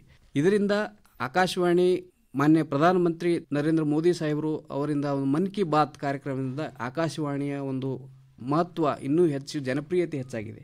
ಪ್ರತಿಯೊಬ್ಬ ಗ್ರಾಮದಲ್ಲಿ ಇವತ್ತಿಗೂ ಕೂಡ ಒಬ್ಬ ರೈತ, ಅವರಿಗೆ ಶಿಕ್ಷಣದ ಇಲ್ಲದೇ ಇರುವುದರಿಂದ ಅವನು ಇವತ್ತಿಗೂ ಕೂಡ ರೇಡಿಯೋ ತನ್ನ ಹೊಲದಲ್ಲಿ ಹೋಗುವಾಗ, ಜಮೀನಿನಲ್ಲಿ ಹೋಗುವಾಗ ಇವತ್ತಿಗೂ ಕೂಡ ರೇಡಿಯೋ ಮೇಲೆ ಅವಲಂಬಿತರಾಗಿದ್ದಾರೆ. ಸಾಕಷ್ಟು ಕೃಷಿಗೆ ಸಂಬಂಧಪಟ್ಟ ವಿಷಯಗಳಿರ್ಬೋದು, ಕೃಷಿಗೆ ಬೇಕಾಗುವ ಸಲಹೆಗಳಿರ್ಬೋದು, ಆಕಾಶವಾಣಿಯಿಂದ ಮಾತ್ರ ಅವರು ನೋಡಲಿಕ್ಕೆ ಸಾಧ್ಯ ಇದೆ ಇವತ್ತಿಗೂ ಕೂಡ. ಸೊ ಇದು ನಮ್ಮ ಆಕಾಶವಾಣಿ ಮುಂದಿನ ದಿನಗಳಲ್ಲಿ ಕೂಡ ಭಾಳಷ್ಟು ಕೃಷಿ, ಶಿಕ್ಷಣ, ಆರೋಗ್ಯ, ಸಾಹಿತ್ಯ, ಕಲೆ ಇದರಲ್ಲಿ ಹಿಂದೆಯೂ ಕೂಡ ತಮ್ಮ ಸೇವೆ ಭಾಳಷ್ಟು ಮಾಡ್ತಾ ಬಂದಿದೆ. ಮುಂದಿನ ದಿನಗಳಲ್ಲಿ ಈ ಒಂದು ವಿವಿಧ ರಂಗಗಳಲ್ಲಿ, ಕೃಷಿಯಲ್ಲಿ, ಬೇರೆ ಬೇರೆ ರಂಗಗಳಲ್ಲಿ ತಮ್ಮ ಒಂದು ಅಮೂಲ್ಯ ಸಲಹೆಗಳು ಕೊಡ್ತಾ ಬಂದರೆ ಪ್ರತಿಯೊಂದು ಭಾಗದಲ್ಲಿ ಕಲ್ಯಾಣ ಕರ್ನಾಟಕ, ವಿಶೇಷವಾಗಿ ಕಲ್ಯಾಣ ಕರ್ನಾಟಕ ಭಾಗದಲ್ಲಿ ನಾವು ಅಭಿವೃದ್ಧಿ ಸಾಧಿಸಲಿಕ್ಕೆ ಆಗುತ್ತೆ. ಕೇವಲ ಭೌತಿಕ ಅಭಿವೃದ್ಧಿ ಒಂದೇ ಅಭಿವೃದ್ಧಿ ಅಲ್ಲ, ಬೌದ್ಧಿಕ ಅಭಿವೃದ್ಧಿ ಪ್ರಮುಖವಾಗುತ್ತೆ. ಬೌದ್ಧಿಕ ಅಭಿವೃದ್ಧಿ ಹೊಂದಿದಾಗ ಮಾತ್ರ ದೇಶ ಪ್ರಗತಿ ಆಗಲಿಕ್ಕೆ ಸಾಧ್ಯ ಇದೆ. ನಾವು ಸಾಕಷ್ಟು ಕಲ್ಯಾಣ ಕರ್ನಾಟಕ ಭಾಗದಲ್ಲಿ 371J ಅನುಷ್ಠಾನವಾದ ನಂತರ ಸಾಕಷ್ಟು ಅನುದಾನ ಬಂದು ಮೂಲಭೂತ ಸೌಕರ್ಯಗಳು ಕೂಡ ಹೆಚ್ಚಿದ್ದಾವೆ. ಆದರೆ ಬೌದ್ಧಿಕ ಅಭಿವೃದ್ಧಿಗೆ ಹೆಚ್ಚು ಒತ್ತು ಕೊಡಬೇಕಾಗಿದೆ. ಯಾಕಂದರೆ ಮಾನ್ಯ ಶ್ರೀ ಸಿದ್ದೇಶ್ವರ ಸ್ವಾಮಿಗಳು ಬಿಜಾಪುರ ಜ್ಞಾನ ಯುಗಾಶ್ರಮ ಗುರುಗಳು ಒಂದು ಹೇಳ್ತಾ ಇದ್ರು, ನಮ್ಮ ದೇಶದ ನಾಡು, ಭಾರತದ ನಾಡು ಅಥವಾ ಕಲ್ಯಾಣದ ನಾಡು ಕೊಡುವವರ ನಾಡಾಗಬೇಕು, ಬೇಡುವವರ ನಾಡಾಗಬಾರ್ದು. ಇದರರ್ಥ ನಾವೆಲ್ಲರೂ ಕೊಡುವವರ ನಾಡಂದರೆ ಪ್ರತಿಯೊಬ್ಬ ಯುವಕರು ದೇಶ ಕಟ್ಟುವ ನಿಟ್ಟಿನಲ್ಲಿ ನಮ್ಮದು ಏನಾದರೂ ಒಂದು ಕೊಡುಗೆ ಕೊಡ್ತಾನೆ ಇರಬೇಕು. ನಾವು ದೇಶ ಕೊಡುವ ಸಬ್ಸಿಡಿಯಲ್ಲಿರ್ಬೋದು, ದೇಶ ಕೊಡುವ ಯಾವುದೇ ಸವಲತ್ತುಗಳನ್ನು ನಂಬದೆ, ಸವಲತ್ತುಗಳ ಮೇಲೆ ಅವಲಂಬಿತರಾಗದೆ ಬದುಕದೆ ನಾವು ದೇಶಕ್ಕಾಗಿ ನಾವು ಏನು ಕೊಡ್ತಾ ಇದ್ದೀವಿ, ಕೊಡುವವರ ಆಗಬೇಕು, ಬೇಡುವವರ ನಾಡಾಗಬೇಕಂದ್ರೆ ನಾವು ಬೇರೆ ದೇಶದ ಮೇಲೆ ಅವಲಂಬಿತರಾಗಬಾರ್ದು. ಇಲ್ಲಾಂದರೆ ನಾವು ಮತ್ತೆ ಇತಿಹಾಸ ಮರುಕಳಿಸಬೇಕಾಗತ್ತೆ. ಮತ್ತೆ ಪರದೇಶಿಯವರು ಮತ್ತೆ ಬರ್ತಾರೆ. ನಮ್ಮ ವ್ಯಾಪಾರ ನೀತಿ, ಬೇರೆ ಬೇರೆ ನೀತಿಗಳಿಂದ ಮತ್ತೆ ನಮ್ಮ ದೇಶದಲ್ಲಿ ಅದೇ ಪರಿಸ್ಥಿತಿ ಉಂಟಾಗಬಾರ್ದು. ಪ್ರತಿಯೊಬ್ಬ ಯುವಕರು ತಮ್ಮದೇ ಆದ ಒಂದು ಕೊಡುಗೆ ದೇಶ ಕಟ್ಟುವ ನಿಟ್ಟಿನಲ್ಲಿ ಕೊಟ್ಟಾಗ ಮಾತ್ರ ನಾವು ಕೊಡುವವರ ನಾಡಾಗ್ತೀವಿ. ಅದು ಶಿಕ್ಷಣದಲ್ಲಿರ್ಬೋದು, ವೈದ್ಯಕೀಯ ರಂಗದಲ್ಲಿರ್ಬೋದು, ಬೇರೆ ಬೇರೆ ಬೇರೆ ಕ್ಷೇತ್ರಗಳಲ್ಲಿ ಕೂಡ ನಾವು ಅಭಿವೃದ್ಧಿ ಆಗಬೇಕಾಗಿದೆ. ಅದಾಗ ಮಾತ್ರ ನಾವು ದೇಶ ಅಭಿವೃದ್ಧಿ ಪಥದಲ್ಲಿ ಸಾಗುತ್ತೆ. ಜಗತ್ತಿನಲ್ಲಿ ಭಾರತ ದೇಶ ಒಂದು ವಿಶ್ವ ಗುರು ಆಗಲಿಕ್ಕೆ ಸಾಧ್ಯ ಇದೆ. ಯಾಕಂದರೆ ಇವತ್ತು ಕೃಷಿಯಲ್ಲಿ ಭಾರತ ದೇಶದಲ್ಲಿ ಮಾತ್ರ ಯಾಕಂದರೆ ಸಾಧನೆ ಮಾಡಲಿಕ್ಕೆ ಭಾಳಷ್ಟು ಅವಕಾಶಗಳಿದೆ.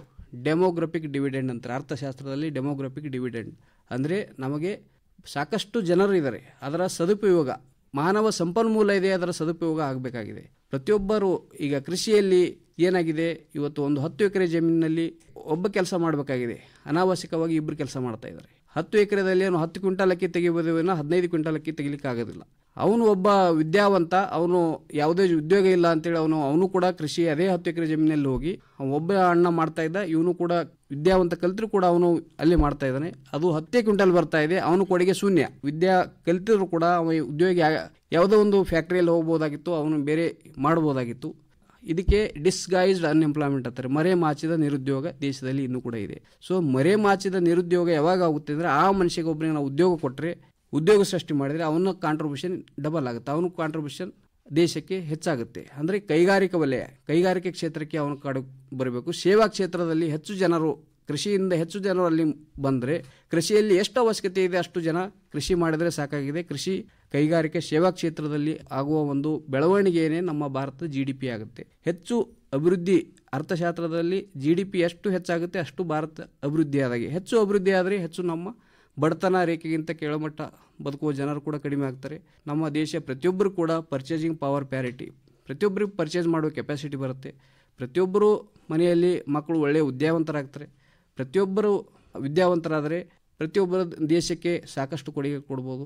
ಇದರಿಂದ 100ರ ಸಂಭ್ರಮದಲ್ಲಿ ಭಾರತ ಒಂದು ನಿರುದ್ಯೋಗಿ ಒಬ್ಬರೂ ಇರಬಾರ್ದು, ನಿರುದ್ಯೋಗಿ ಮುಕ್ತ ದೇಶ ಆಗಬೇಕು, ವಿಶ್ವದ ಗುರು ಆಗಬೇಕು.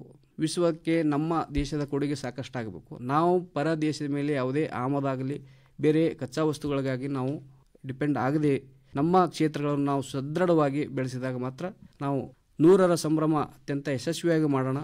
ಈ ಒಂದು ಮುಂದಿನ ದಿನಗಳಲ್ಲಿ ನಿಮ್ಮ ಆಕಾಶವಾಣಿ ಕೇಂದ್ರ ಒಂದು ವರ್ಷದ ಸರಣಿ ಒಂದು ಕಾರ್ಯಕ್ರಮ ಯಶಸ್ವಿ ಆಗಲಿ ಅಂತ ಹೇಳ್ತಾ ನನ್ನ ಒಂದು ಭಾಷಣಕ್ಕೆ ವಿರಾಮ ಕೊಡ್ತೀನಿ. ಜೈ ಹಿಂದ್, ಜೈ ಕರ್ನಾಟಕ. ಸ್ವಾತಂತ್ರ್ಯ ಹೋರಾಟದ ಅಮೃತ ಹೆಜ್ಜೆಗಳು ಸರಣಿಗೆ ಶುಭ ಹಾರೈಕೆಗಳನ್ನು ನೀಡಿದ ಶ್ರೀ ಭೀಮಾಶಂಕರ್ ತೆಗ್ಗಳ್ಳಿ ಅವರಿಗೆ ಧನ್ಯವಾದಗಳು. ಈಗ ರಾಜ್ಯೋತ್ಸವ ಪ್ರಶಸ್ತಿ ಪುರಸ್ಕೃತರಾದ ಹೈದರಾಬಾದ್ ಕರ್ನಾಟಕ ವಿಮೋಚನಾ ಸಂಗ್ರಾಮದ ಹೋರಾಟಗಾರರಾದ ಶ್ರೀ ಮಹಾದೇವಪ್ಪ ಕಡೇಚೂರ್ ಅವರು ತಮ್ಮ ಹೋರಾಟದ ನೆನಪುಗಳನ್ನು ನಮ್ಮೊಡನೆ ಹಂಚಿಕೊಳ್ಳಲಿದ್ದಾರೆ. ಸ್ವಾತಂತ್ರ್ಯ ಚಳವಳಿಯಲ್ಲಿ ಮಹಾತ್ಮ ಗಾಂಧೀಜಿಯವರ ಪ್ರಭಾವಕ್ಕೆ ಒಳಗಾಗಿ ಹೋರಾಟದ ಹಾದಿಯನ್ನು ಕಂಡ ಹಿರಿಯ ಸ್ವಾತಂತ್ರ್ಯ ಹೋರಾಟಗಾರರಾದ ಶ್ರೀ ಮಹಾದೇವಪ್ಪ ಕಡೇಚೂರ್ ಅವರು ಯಾದಗಿರಿ ಜಿಲ್ಲೆಯ ಸುರಪುರದವರು. ಗಣಿತ ಹಾಗೂ ಹಿಂದಿ ಉಪನ್ಯಾಸಕರಾಗಿ ಕೆಲಸ ಮಾಡಿದ ಇವರು ಶೈಕ್ಷಣಿಕ, ಸಾಮಾಜಿಕ ಹಾಗೂ ರಾಜಕೀಯ ಕ್ಷೇತ್ರಗಳಲ್ಲಿ ತಮ್ಮನ್ನ ಗುರುತಿಸಿಕೊಂಡಿದ್ದಾರೆ. ಸ್ವಾತಂತ್ರ್ಯದ ನಂತರವೂ ಹೈದರಾಬಾದ್ ನಿಜಾಮನ ವಶದಲ್ಲಿದ್ದ ಹೈದರಾಬಾದ್ ಅನ್ನು ಉಳಿಸಿಕೊಳ್ಳಲು ಹೈದರಾಬಾದ್ ಮುಕ್ತಿ ಹೋರಾಟ ಮಾಡಿ ಹೈದರಾಬಾದ್ ಅನ್ನು ಸ್ವಾತಂತ್ರ್ಯ ಭಾರತದಲ್ಲಿ ವಿಲೀನಗೊಳಿಸುವಲ್ಲಿ ಯಶಸ್ವಿಯಾಗಿದ್ದಾರೆ. 75 ವರ್ಷಗಳ ಕಾಲ ಸಮಾಜದ ಅಭ್ಯುದಯಕ್ಕಾಗಿ ದುಡಿದ ಅವರು ಈಗ 90ರ ಹರೆಯದಲ್ಲಿದ್ದಾರೆ. ಶ್ರೀ ಮಹಾದೇವಪ್ಪ ಕಡೇಚೂರ್ ಅವರು ತಮ್ಮ ಹೋರಾಟದ ನೆನಪುಗಳನ್ನು ಇದೀಗ ನಮ್ಮ ಕೇಳುಗರೆಲ್ಲರ ಜೊತೆಗೂ ಹಂಚಿಕೊಳ್ಬೇಕಾಗಿ ವಿನಂತಿಸಿಕೊಳ್ತೇನೆ. ಕೇಂದ್ರದ ಮಂತ್ರಿಗಳಾದ ಕೂಬಾ ಸಾಗರೆ ಮತ್ತು ಇಲ್ಲಿ ನಡೆದಂಥ ಎಲ್ಲ ಬಂಧುಗಳೇ, ಆ ದಿನ ನೆನೆಸಿಕೊಂಡ್ರೆ ಮೈ ಜುಮ್ಮೆ ಅನ್ನಿಸ್ತದೆ. ಆ 13 ತಿಂಗಳ ಹೈದರಾಬಾದಲ್ಲಿದ್ದಂಥ ಪಡಲಾರದಂಥ ಕಷ್ಟ ಅನುಭವಿಸಿದರು. ಒಂದು ವಿಶೇಷ ಅಂದರೆ ಆ ಕಾಲಕ್ಕೆ ಎಷ್ಟು ಕಷ್ಟ. ನಾವೊಂದು ಇಲ್ಲಿ ಬಟನ್ ತೊಟ್ಟಿನಿ, ಆಗ ನಾನು ಒಂದು ಬಟನ್ ಸುಭಾಷ್ ಚಂದ್ರ ಬೋಸನ ಒಂದು ಬಟನ್ ಹಾಕೊಂಡು ಹೊಟ್ಟಿದ್ದೆ. ಸುಭಾಷ್ ಚಂದ್ರ ಬೋಸನ ಒಂದು ಬಟನ್, ಆ ಕಾಲಕ್ಕೆ ನಾವು ಗುಪ್ತವಾಗಿ ಏನದ ಕೆಲವು ಬಟನ್ಗಳು ಹಂಚ್ತಿದ್ವಿ ನಾವು. ಅದು ನಾನು ಹಾಯ್ಕೊಂಡು ಹೋಗಿದ್ದೆ. ಶಾಲೆಗೆ ಹೋಗ್ತಾಯಿದ್ದೆ. ರಂಗಂಪೇಟೆನಿಂದ ನನ್ನ ಊರು ರಂಗಂಪೇಟೆಯಿಂದ ಸುರಪುರಕ್ಕೆ ಹೋಗ್ಬೇಕು. 1 ಕಿಲೋಮೀಟ್ರ್ ಕಡಿಮೆ ಇದೆ. ಉರ್ದು ಮೀಡಿಯಮ್ ನಮ್ಮದು ಪೂರ್ತಿಯಾಗಿ ಉರ್ದು ಮೀಡಿಯಮ್. ಹೋಗೋ ಕಾಲಕ್ಕೆ ಅನ್ನೋದು ನೋಡ್ತಾನೆ ಅದು ಗುಂಡಿ ಅವ್ರ ದೃಷ್ಟಿಗೆ ಬಿತ್ತು. ನಾನು ಸಂಗಟ ಬರ್ತಕ್ಕಂಥ ಹುಡುಗರಿಗೆ ನನಗೆ ಅಲ್ಲಿಂದ ಹೊಡ್ತಾ ತೊಗೊಂಡು ಹೋದ್ರೆ ಅಲ್ಲಿಂದ ಹೊಡೆದು ಸುರಪುರ ಕಚೇರಿ ತನ ನಾವು ನಮ್ಮ ಇದ್ರೆ ಏನು ಹೇಳಲಿಕ್ಕೆ ಬರ್ತಿದ್ದಲ್ಲ. ಆ ದೌರ್ಜನ್ಯ ಅಂದ ಎಷ್ಟು ನಮ್ಮ ಮನೆ 2 ಸಲ ಲೂಟಿ ಆಯಿತು. ಸಾಬ್ರೆ 2 ಸಲ. 1 ಸಲ ಲೂಟಿ ಮಾಡಿ ಎಲ್ಲ ಮನೆಯೊಳಗಿದ್ದಂಥ ಸಾಮಾನು ತೊಗೊಂಡು ಹೋದರು. ಮತ್ತು ನಮ್ಮ ತಾಯಿ ಏನದ ಒಂದು ಸೇರಿನಲ್ಲಿ ಬೆಳ್ಳಿಯ ನಾಣ್ಯಗಳಿಟ್ಟು ಅದು ತೊಗೊಂಡು ಹೋದರು. ತಿರುಗಿ ಮತ್ತು ಇನ್ನೊಂದು ಸಲನೂ ಬಂದರು. ಆಗ ನಮ್ಮ ಮನೆ ಬಲ್ಲಿದ್ದಂಥ ಕೆಲವು ಕುರಿಗಳು ಇದು ಟಗರ ಅಂತ ಇರ್ತಾರೆ, ಆ ಟಗರನ ಸಾಕಿದ್ದು ಅದು ಕೂಡ ಹೇಳ್ಕೊಂಡು ಹೋದ. ಆಗ ನಾನು ಹೋಗಿ ಪ್ರತಿಭಟನೆ ಮಾಡಿದರೆ ಬಂದೂಕು ಹಾರಿಸಿದ್ರು. ದೈವ ಪರಮಾತ್ಮ ಉಳಿಸ್ತಕ್ಕಂಥ ಸಮಯ. ಆ ಬಂದೂಕು ಹಾರಿಸಿದಾಗ ನಾನು ಬಗ್ಗಿದೆ, ಅದು ಬಂದೂಕು ಹಾಕಿದ್ದು ಆ ಟಗರನ್ನು ತೊಗೊಂಡು ಹೋಗಿಬಿಟ್ರು. ನಿಮ್ಮ ಗಮನಕ್ಕೆ ತರ್ತೀನಿ, ನಿಜಾಮ್ ಕೆಟ್ಟವನಲ್ಲ. ಕಾಸಿಂ ರಜ್ವಿ ಲಾತೂರು ಮತಾಂದ ಇಲ್ಲಿ ಬಂದು ಕೆಲವು ಮಂದಿ ಲಿಯಾಖತ್ ಅಲಿ ಅವರು ಇದ್ರು, ಅವ್ರ ಸಂಗಟ ಬಂದು ಸಂಬಂಧ ಬೆಳೆಸ್ಕೊಂಡು ಭಾಳ ದೌರ್ಜನ್ಯ ಮಾಡಿದ. ಆ ದೌರ್ಜನ್ಯ ನಾವು ಹೇಳಿಗೆ ಬರಲಿಕ್ಕೆ ಅಷ್ಟೊಂದು ಕಷ್ಟನ ಆ ಕಾಲಕ್ಕೆ ಏನದ ಅನುಭವಿಸಿ ಮಾಡಿದಂಥ ನಾನೊಬ್ಬ ಸುದೈವಿ ಉಳಿದಿದ್ದೀನಿ. ಭಾಳಷ್ಟು ಮಂದಿ ಹೋಗಿಬಿಟ್ರು ಇದ್ದಾರೆ. ಆದರೆ ಆ ಕಷ್ಟ ಇಷ್ಟು ತ್ರಾಸಾದಂಥದ್ದು ನೆನೆಸ್ಕೊಂಡ್ರೆ ಮೈ ಏನದ ಜುಮ್ಮಂತ ರೋಮಾಂಚ ಆಗ್ತದೆ. ಎದುರಿಸಿದ್ರು, ಅದು ಎದಿಗೊಂಡಿಲ್ಲ ಕೆಲವು ಜನರು. ಏನು ಮಾಡಬೇಕು ಮಾಡಿದರು. ಅದು ಸುರಪುರ ಸಂಸ್ಥಾನ ತಾವು ಬ್ಯಾರಿಸ್ಟರ್ ವೆಂಕಟಪ್ಪ ನಾಯ್ಕ್, ರಾಜ ಬ್ಯಾರಿಸ್ಟರ್ ವೆಂಕಟಪ್ಪ ನಾಯ್ಕನ ಹೊಡೆದ್ರು. ಸರ್ದಾರ್ ಶರಣಗೌಡರು ಬಾರ್ಡರ್ ಮೇಲಿಂದ ಬಂದು ಏನದ ಆ ಕಾಲಕ್ಕೆ ನಾವು ಸಂಗಟ ಬಂದು ಒಂದು ಮಿಲ್ಟ್ರಿ ಏನದ ಶರಣಗೌಡರು ಮಿಲ್ಟ್ರಿ ಡ್ರೆಸ್ನಾಗಿದೆ. ಅವರೆಲ್ಲ ಬಂದು ಯಾವಾಗ ಇದಾಯಿತು ಜೆ.ಎನ್. ಚೌಧರಿಯವ್ರ ನೇತೃತ್ವದಲ್ಲಿ ಏನಾಯಿತು, ಆ ನೇತೃತ್ವವನ್ನು ಏನದು ಬಂದಾಗ ಮಾಡಲಿಲ್ಲ. ಅಂದರೆ 2 ಮಂದಿ ಹೋಗಿಬಿಟ್ರು. ಈ ರೀತಿಯ ಕಷ್ಟ ನಷ್ಟ ಅವಮಾನ ಸಹಿಸಿಕೊಂಡಂಥ ನಾನು ಒಬ್ಬ ಸದೈವಿ ಓದಿದ್ದೇನೆ. 91ನೇ ಹರೆಯಕ್ಕೆ ಬಂದಿದ್ದೇನೆ. ನಾವೆಲ್ಲರೂ ಕೂಡ ಭಾರತಾಂಬೆಗೆ ಸೇವೆ ಒಳ್ಳೆ ರೀತಿಯಿಂದ ಸಲ್ಲಿಸಿ ಇಷ್ಟೆಲ್ಲ ಹೇಳಿದ್ರಿ. ಅವಕಾಶ ಕೊಟ್ಟು ಮಾತಾಡಿದಕ್ಕೆ ನಿಮ್ಮ ಸ್ವಲ್ಪ ನೆನೆಸಿದ್ದೇನೆ. ಧನ್ಯವಾದ.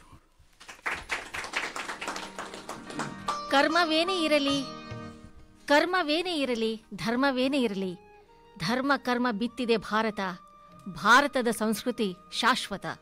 ನಡೆ ನೂರಿರಲಿ ನುಡಿ ನೂರಿರಲಿ, ನಡೆ ನುಡಿಗೆ ಮೂಲ ಭಾರತ, ಉಳಿಯಲಿ ಸಂಸ್ಕೃತಿ ಅನವರತ ಅಂತ ಕವಿವಾಣಿಯಂತೆ ಹಿರಿಯ ಚೇತನರಾದ ಹೈದರಾಬಾದ್ ಕರ್ನಾಟಕ ವಿಮೋಚನಾ ಸಂಗ್ರಾಮದ ಹೋರಾಟಗಾರರಾದ ಶ್ರೀ ಮಹಾದೇವಪ್ಪ ಕಡೇಚೂರವರು ತಮ್ಮ ಹೋರಾಟದ ನೆನಪುಗಳನ್ನು ನಮ್ಮೊಡನೆ, ನಮ್ಮ ಎಲ್ಲ ಕೇಳುಗರೊಡನೆ ಹಂಚಿಕೊಂಡಿದ್ದಾರೆ. ಅವರಿಗೆ ಅನಂತ ಧನ್ಯವಾದಗಳು. ಈಗ ಆಕಾಶವಾಣಿ ಕಲಬುರಗಿ ಕೇಂದ್ರದ ನಿಲಯದ ಮುಖ್ಯಸ್ಥರಾದ ಶ್ರೀ ಜಿ ಗುರುಮೂರ್ತಿ ಅವರು ತಮ್ಮ ಅಧ್ಯಕ್ಷೀಯ ನುಡಿಗಳನ್ನು ಹೇಳಬೇಕಾಗಿ ಕೇಳುತ್ತೇನೆ. Respected honourable minister for state chemicals and fertilizers and renewable energy Shri Bhagwant Khubaji saab and Shri Bhima Shankar Taggali and Sri Mahadevappa Kadachur avare. So today it is one of the memorable day in the history of All India Radio Kalburgi, because our Honorable Minister Sri Bhagwant Kubaji Sahab, first time after becoming minister, he came and gave his message to all the people of Karnataka. So this day we cannot forget, and the message which he gave to the people of Karnataka and to people of India is very inspirable and very motivation to youth. ಇಷ್ಟುವರೆಗೆ ನನಗೆ ಗೊತ್ತಿರಲಿಲ್ಲ ಜಲಿಯನ್ ವಾಲಾಬಾಗ್ಗಿಂತ ದೊಡ್ಡ incident ಇಲ್ಲಿ ನಮ್ಮ ಬೀದರ್ ಡಿಸ್ಟಿಕ್ನಲ್ಲಿ ಆಗಿದೆ ಅಂತ. Almost ನನ್ನ ವಯಸ್ಸು 58. ಎಲ್ಲಿ ಓದಿಲ್ಲ, ಎಲ್ಲಿ ಕೇಳಿಲ್ಲ. ಲಕ್ಕಿಲಿ ಇವತ್ತು ಗೊತ್ತಾಯಿತು. ಈಗ ನನಗೆ ಗೊತ್ತಿಲ್ಲ ಅಂದರೆ ಈಗ ಹುಡುಗರಿಗೆ ಯಂಗ್ಸ್ಟರ್ಗೆ ಏನು ಗೊತ್ತಾಗಿರುತ್ತೆ. So my request is publicize all the independent struggle. Publicize as much as possible, because until unless we know the struggle, we don't know the value of independence. Nowadays, nobody bothered about knowing about history. Our elders, Gandhi, Nehru, Sardar Vallabhbhai Patel, Subhash Chandra Bose, Bhagat Singh, with so much struggle they brought the independence. But we are taking it for granted. So I request all the people to publicize our independence struggle so that everybody will come to know it. Akashvani Gulbarga, we are giving lot of information on the celebrations of 75th year of Independence Day, and we are making very good programs, especially our program head Mr. Anil Kumar and our program executive Mr. Sadanand Perle. They are putting lot of efforts and giving lot of programs. Publicize this and let the youth know. And the message today our Honorable Minister gave, take that copy and give it to your children who are available. Through that it will go, because Sir has given a wonderful information, almost complete independence struggle, just in a nutshell he has given it. So with this, I once again tell thanks to our Honorable Minister for visiting our station and for arranging such a good program, to Mr. Sadanand Perle. Thank you very much. ಅಧ್ಯಕ್ಷೀಯ ನುಡಿಗಳನ್ನು ಹೇಳಿದ ನಿಲಯದ ಮುಖ್ಯಸ್ಥರಾದ Shri G Gurumurthy ಅವರಿಗೆ ಧನ್ಯವಾದಗಳು. ಈಗ ವಂದನಾರ್ಪಣೆ ಕೇಂದ್ರದ ಪ್ರಸಾರ ನಿರ್ವಾಹಕರಾಗಿರುವ ಶ್ರೀ ಸಂಗಮೇಶ್ ಅವರಿಂದ. ನಲ್ಮೆಯ ಕೇಳುಗರಿಗೆಲ್ಲ ನಮಸ್ಕಾರ. ಈ ಸ್ಟುಡಿಯೋದಲ್ಲಿ ಸೇರಿರುವ ಎಲ್ಲ ಗಣ್ಯರಿಗೂ ನಮಸ್ಕಾರ. ಈ ಸರಣಿ ಕಾರ್ಯಕ್ರಮಕ್ಕೆ ವಿದ್ಯುಕ್ತವಾಗಿ ಚಾಲನೆ ನೀಡಿದ ಬೀದರ್ ಸಂಸದರು ಹಾಗೂ ಕೇಂದ್ರ ರಾಸಾಯನಿಕ, ರಸಗೊಬ್ಬರ ಹಾಗೂ ನವೀಕರಿಸಬಹುದಾದ ಇಂಧನಗಳ ಖಾತೆಗಳ ರಾಜ್ಯ ಸಚಿವರಾದ ಶ್ರೀ ಭಗವಂತ್ ಖೂಬಾಜಿ ಅವರಿಗೆ ತುಂಬು ಹೃದಯದ ಧನ್ಯವಾದಗಳನ್ನು ಸಲ್ಲಿಸುತ್ತಿದ್ದೇನೆ. ಈ ಸರಣಿ ಕಾರ್ಯಕ್ರಮದಲ್ಲಿ ನಮ್ಮ ಜೊತೆ ಸಹಯೋಗದಲ್ಲಿರುವ ಕಲ್ಯಾಣ ಕರ್ನಾಟಕ ಮಾನವ ಸಂಪನ್ಮೂಲ ಕೃಷಿ ಮತ್ತು ಸಾಂಸ್ಕೃತಿಕ ಸಂಘದ ಕಾರ್ಯದರ್ಶಿಗಳಾದ ಹಿರಿಯ ಕೆಎಎಸ್ ಅಧಿಕಾರಿಗಳಾದ ಭೀಮಾಶಂಕರ್ ತೆಗ್ಗಳ್ಳಿ ಅವರಿಗೂ ತುಂಬು ಹೃದಯದ ಧನ್ಯವಾದಗಳು. 91 ಹರೆಯದ ಆದರೆ ಉತ್ಸಾಹದಲ್ಲಿ 19 ಹರೆಯದಂತಿರುವ ಈ ಭಾಗದ ಹೈದರಾಬಾದ್ ಕರ್ನಾಟಕ ಸಂಗ್ರಾಮದ ಸ್ವತಂತ್ರ ಯೋಧರಾದ ಹಾಗೂ ಇತ್ತೀಚೆಗೆ ರಾಜ್ಯೋತ್ಸವ ಪ್ರಶಸ್ತಿ ಪಡೆದ ಹಿರಿಯರಾದ ಮಹದೇವಪ್ಪ ಕಡೇಚೂರ್ ಅವರಿಗೂ ತುಂಬು ಹೃದಯದ ಧನ್ಯವಾದಗಳು. ಇತಿಹಾಸ ಓದದಿದ್ದರೆ ಇತಿಹಾಸ ನಿರ್ಮಿಸಲು ಸಾಧ್ಯವಿಲ್ಲ ಎಂಬ ಅಂಬೇಡ್ಕರ್ ಅವರ ಉಕ್ತಿಯನ್ನು ನೆನಪಿಸಿದ ನಿಲಯದ ಕಾರ್ಯಕ್ರಮ ಮುಖ್ಯಸ್ಥರಾದ ಮತ್ತು ಈ ಕಾರ್ಯಕ್ರಮದ ಹಿಂದಿನ ಶಕ್ತಿಯಾಗಿರುವ ಅನಿಲ್ ಕುಮಾರ್ ಎಚ್ಎನ್ ಅವರಿಗೂ ತುಂಬು ಹೃದಯದ ಧನ್ಯವಾದಗಳು. ನಿಲಯದ ಮುಖ್ಯಸ್ಥರಾದ ಜಿ ಗುರುಮೂರ್ತಿ ಅವರಿಗೂ ತುಂಬು ಹೃದಯದ ಧನ್ಯವಾದಗಳು. ಅವರು ಈ ಕಾರ್ಯಕ್ರಮದಲ್ಲಿ ನಮಗೆ ಅನಂತವಾಗಿ ಬೆಂಬಲವನ್ನು ನೀಡಿ ಸಹಕರಿಸಿದ್ದಾರೆ ಮತ್ತು ಈ ಕಾರ್ಯಕ್ರಮದ ಸ್ವಾಗತ ಭಾಷಣವನ್ನು ಮಾಡಿ ಇಡೀ ಕಾರ್ಯಕ್ರಮಕ್ಕೆ ಬೆನ್ನೆಲುಬು ಶಕ್ತಿಯಾಗಿರುವ ಸದಾನಂದ್ ಪೆರ್ಲಾ ಸರ್ ಅವರಿಗೂ ತುಂಬು ಹೃದಯದ ಧನ್ಯವಾದಗಳನ್ನು ಅರ್ಪಿಸುತ್ತೇನೆ. ವಂದೇ ಮಾತರಂ ಪ್ರಾರ್ಥನೆ ಗೀತೆ ಮತ್ತು ಕಾರ್ಯಕ್ರಮವನ್ನು ಸರಳವಾಗಿ ಸುಲಲಿತವಾಗಿ ನಿರೂಪಿಸಿದ ಹಿರಿಯ ಉದ್ಘೋಷಕರಾದ ಶಾರದಾ ಜಂಬಲ್ದಿನ್ನಿ ಅವರಿಗೂ ಅನಂತ ಧನ್ಯವಾದಗಳನ್ನು ಸಲ್ಲಿಸುತ್ತೇನೆ. ಮತ್ತೊಮ್ಮೆ ಎಲ್ಲರಿಗೂ ನಮಸ್ಕಾರ, ಧನ್ಯವಾದಗಳು. ಸಂದರ್ಭದಲ್ಲಿ ಸ್ವಾತಂತ್ರ್ಯ ಹೋರಾಟದ ಅಮೃತ ಹೆಜ್ಜೆಗಳು ಸರಣಿ ಕಾರ್ಯಕ್ರಮದ ಉದ್ಘಾಟನಾ ಸಮಾರಂಭ ಇಲ್ಲಿಗೆ ಮುಕ್ತಾಯವಾಯಿತು. ಎಲ್ಲರಿಗೂ ಧನ್ಯವಾದಗಳು. ನಮಸ್ಕಾರ.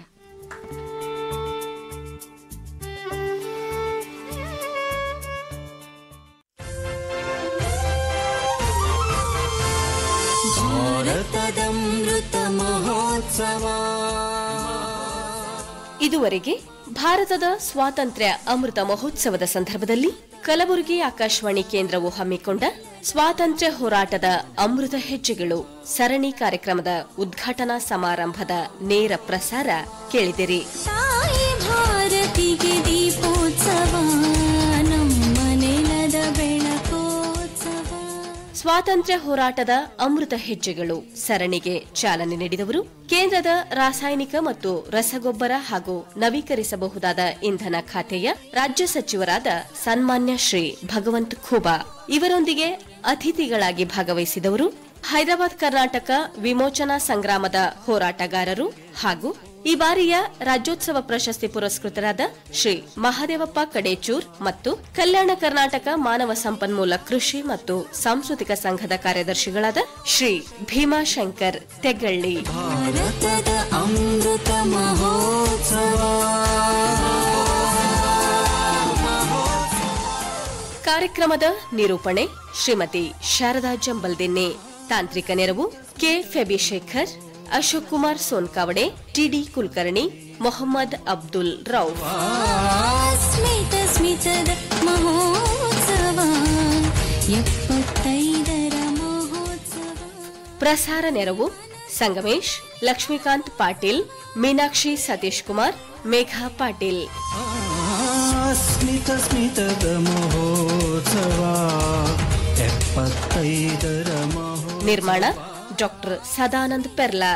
ನಿರ್ವಹಣೆ ಅನಿಲ್ ಕುಮಾರ್ ಹೆಚ್ಎನ್. ಮನೆ ಮನ ತುಂಬಲಿ ಭಾವೋತ್ಸವ. ಸಮಗ್ರ ನಿರ್ವಹಣೆ ಜಿ ಗುರುಮೂರ್ತಿ. ಅಮೃತ ಮಹೋತ್ಸವ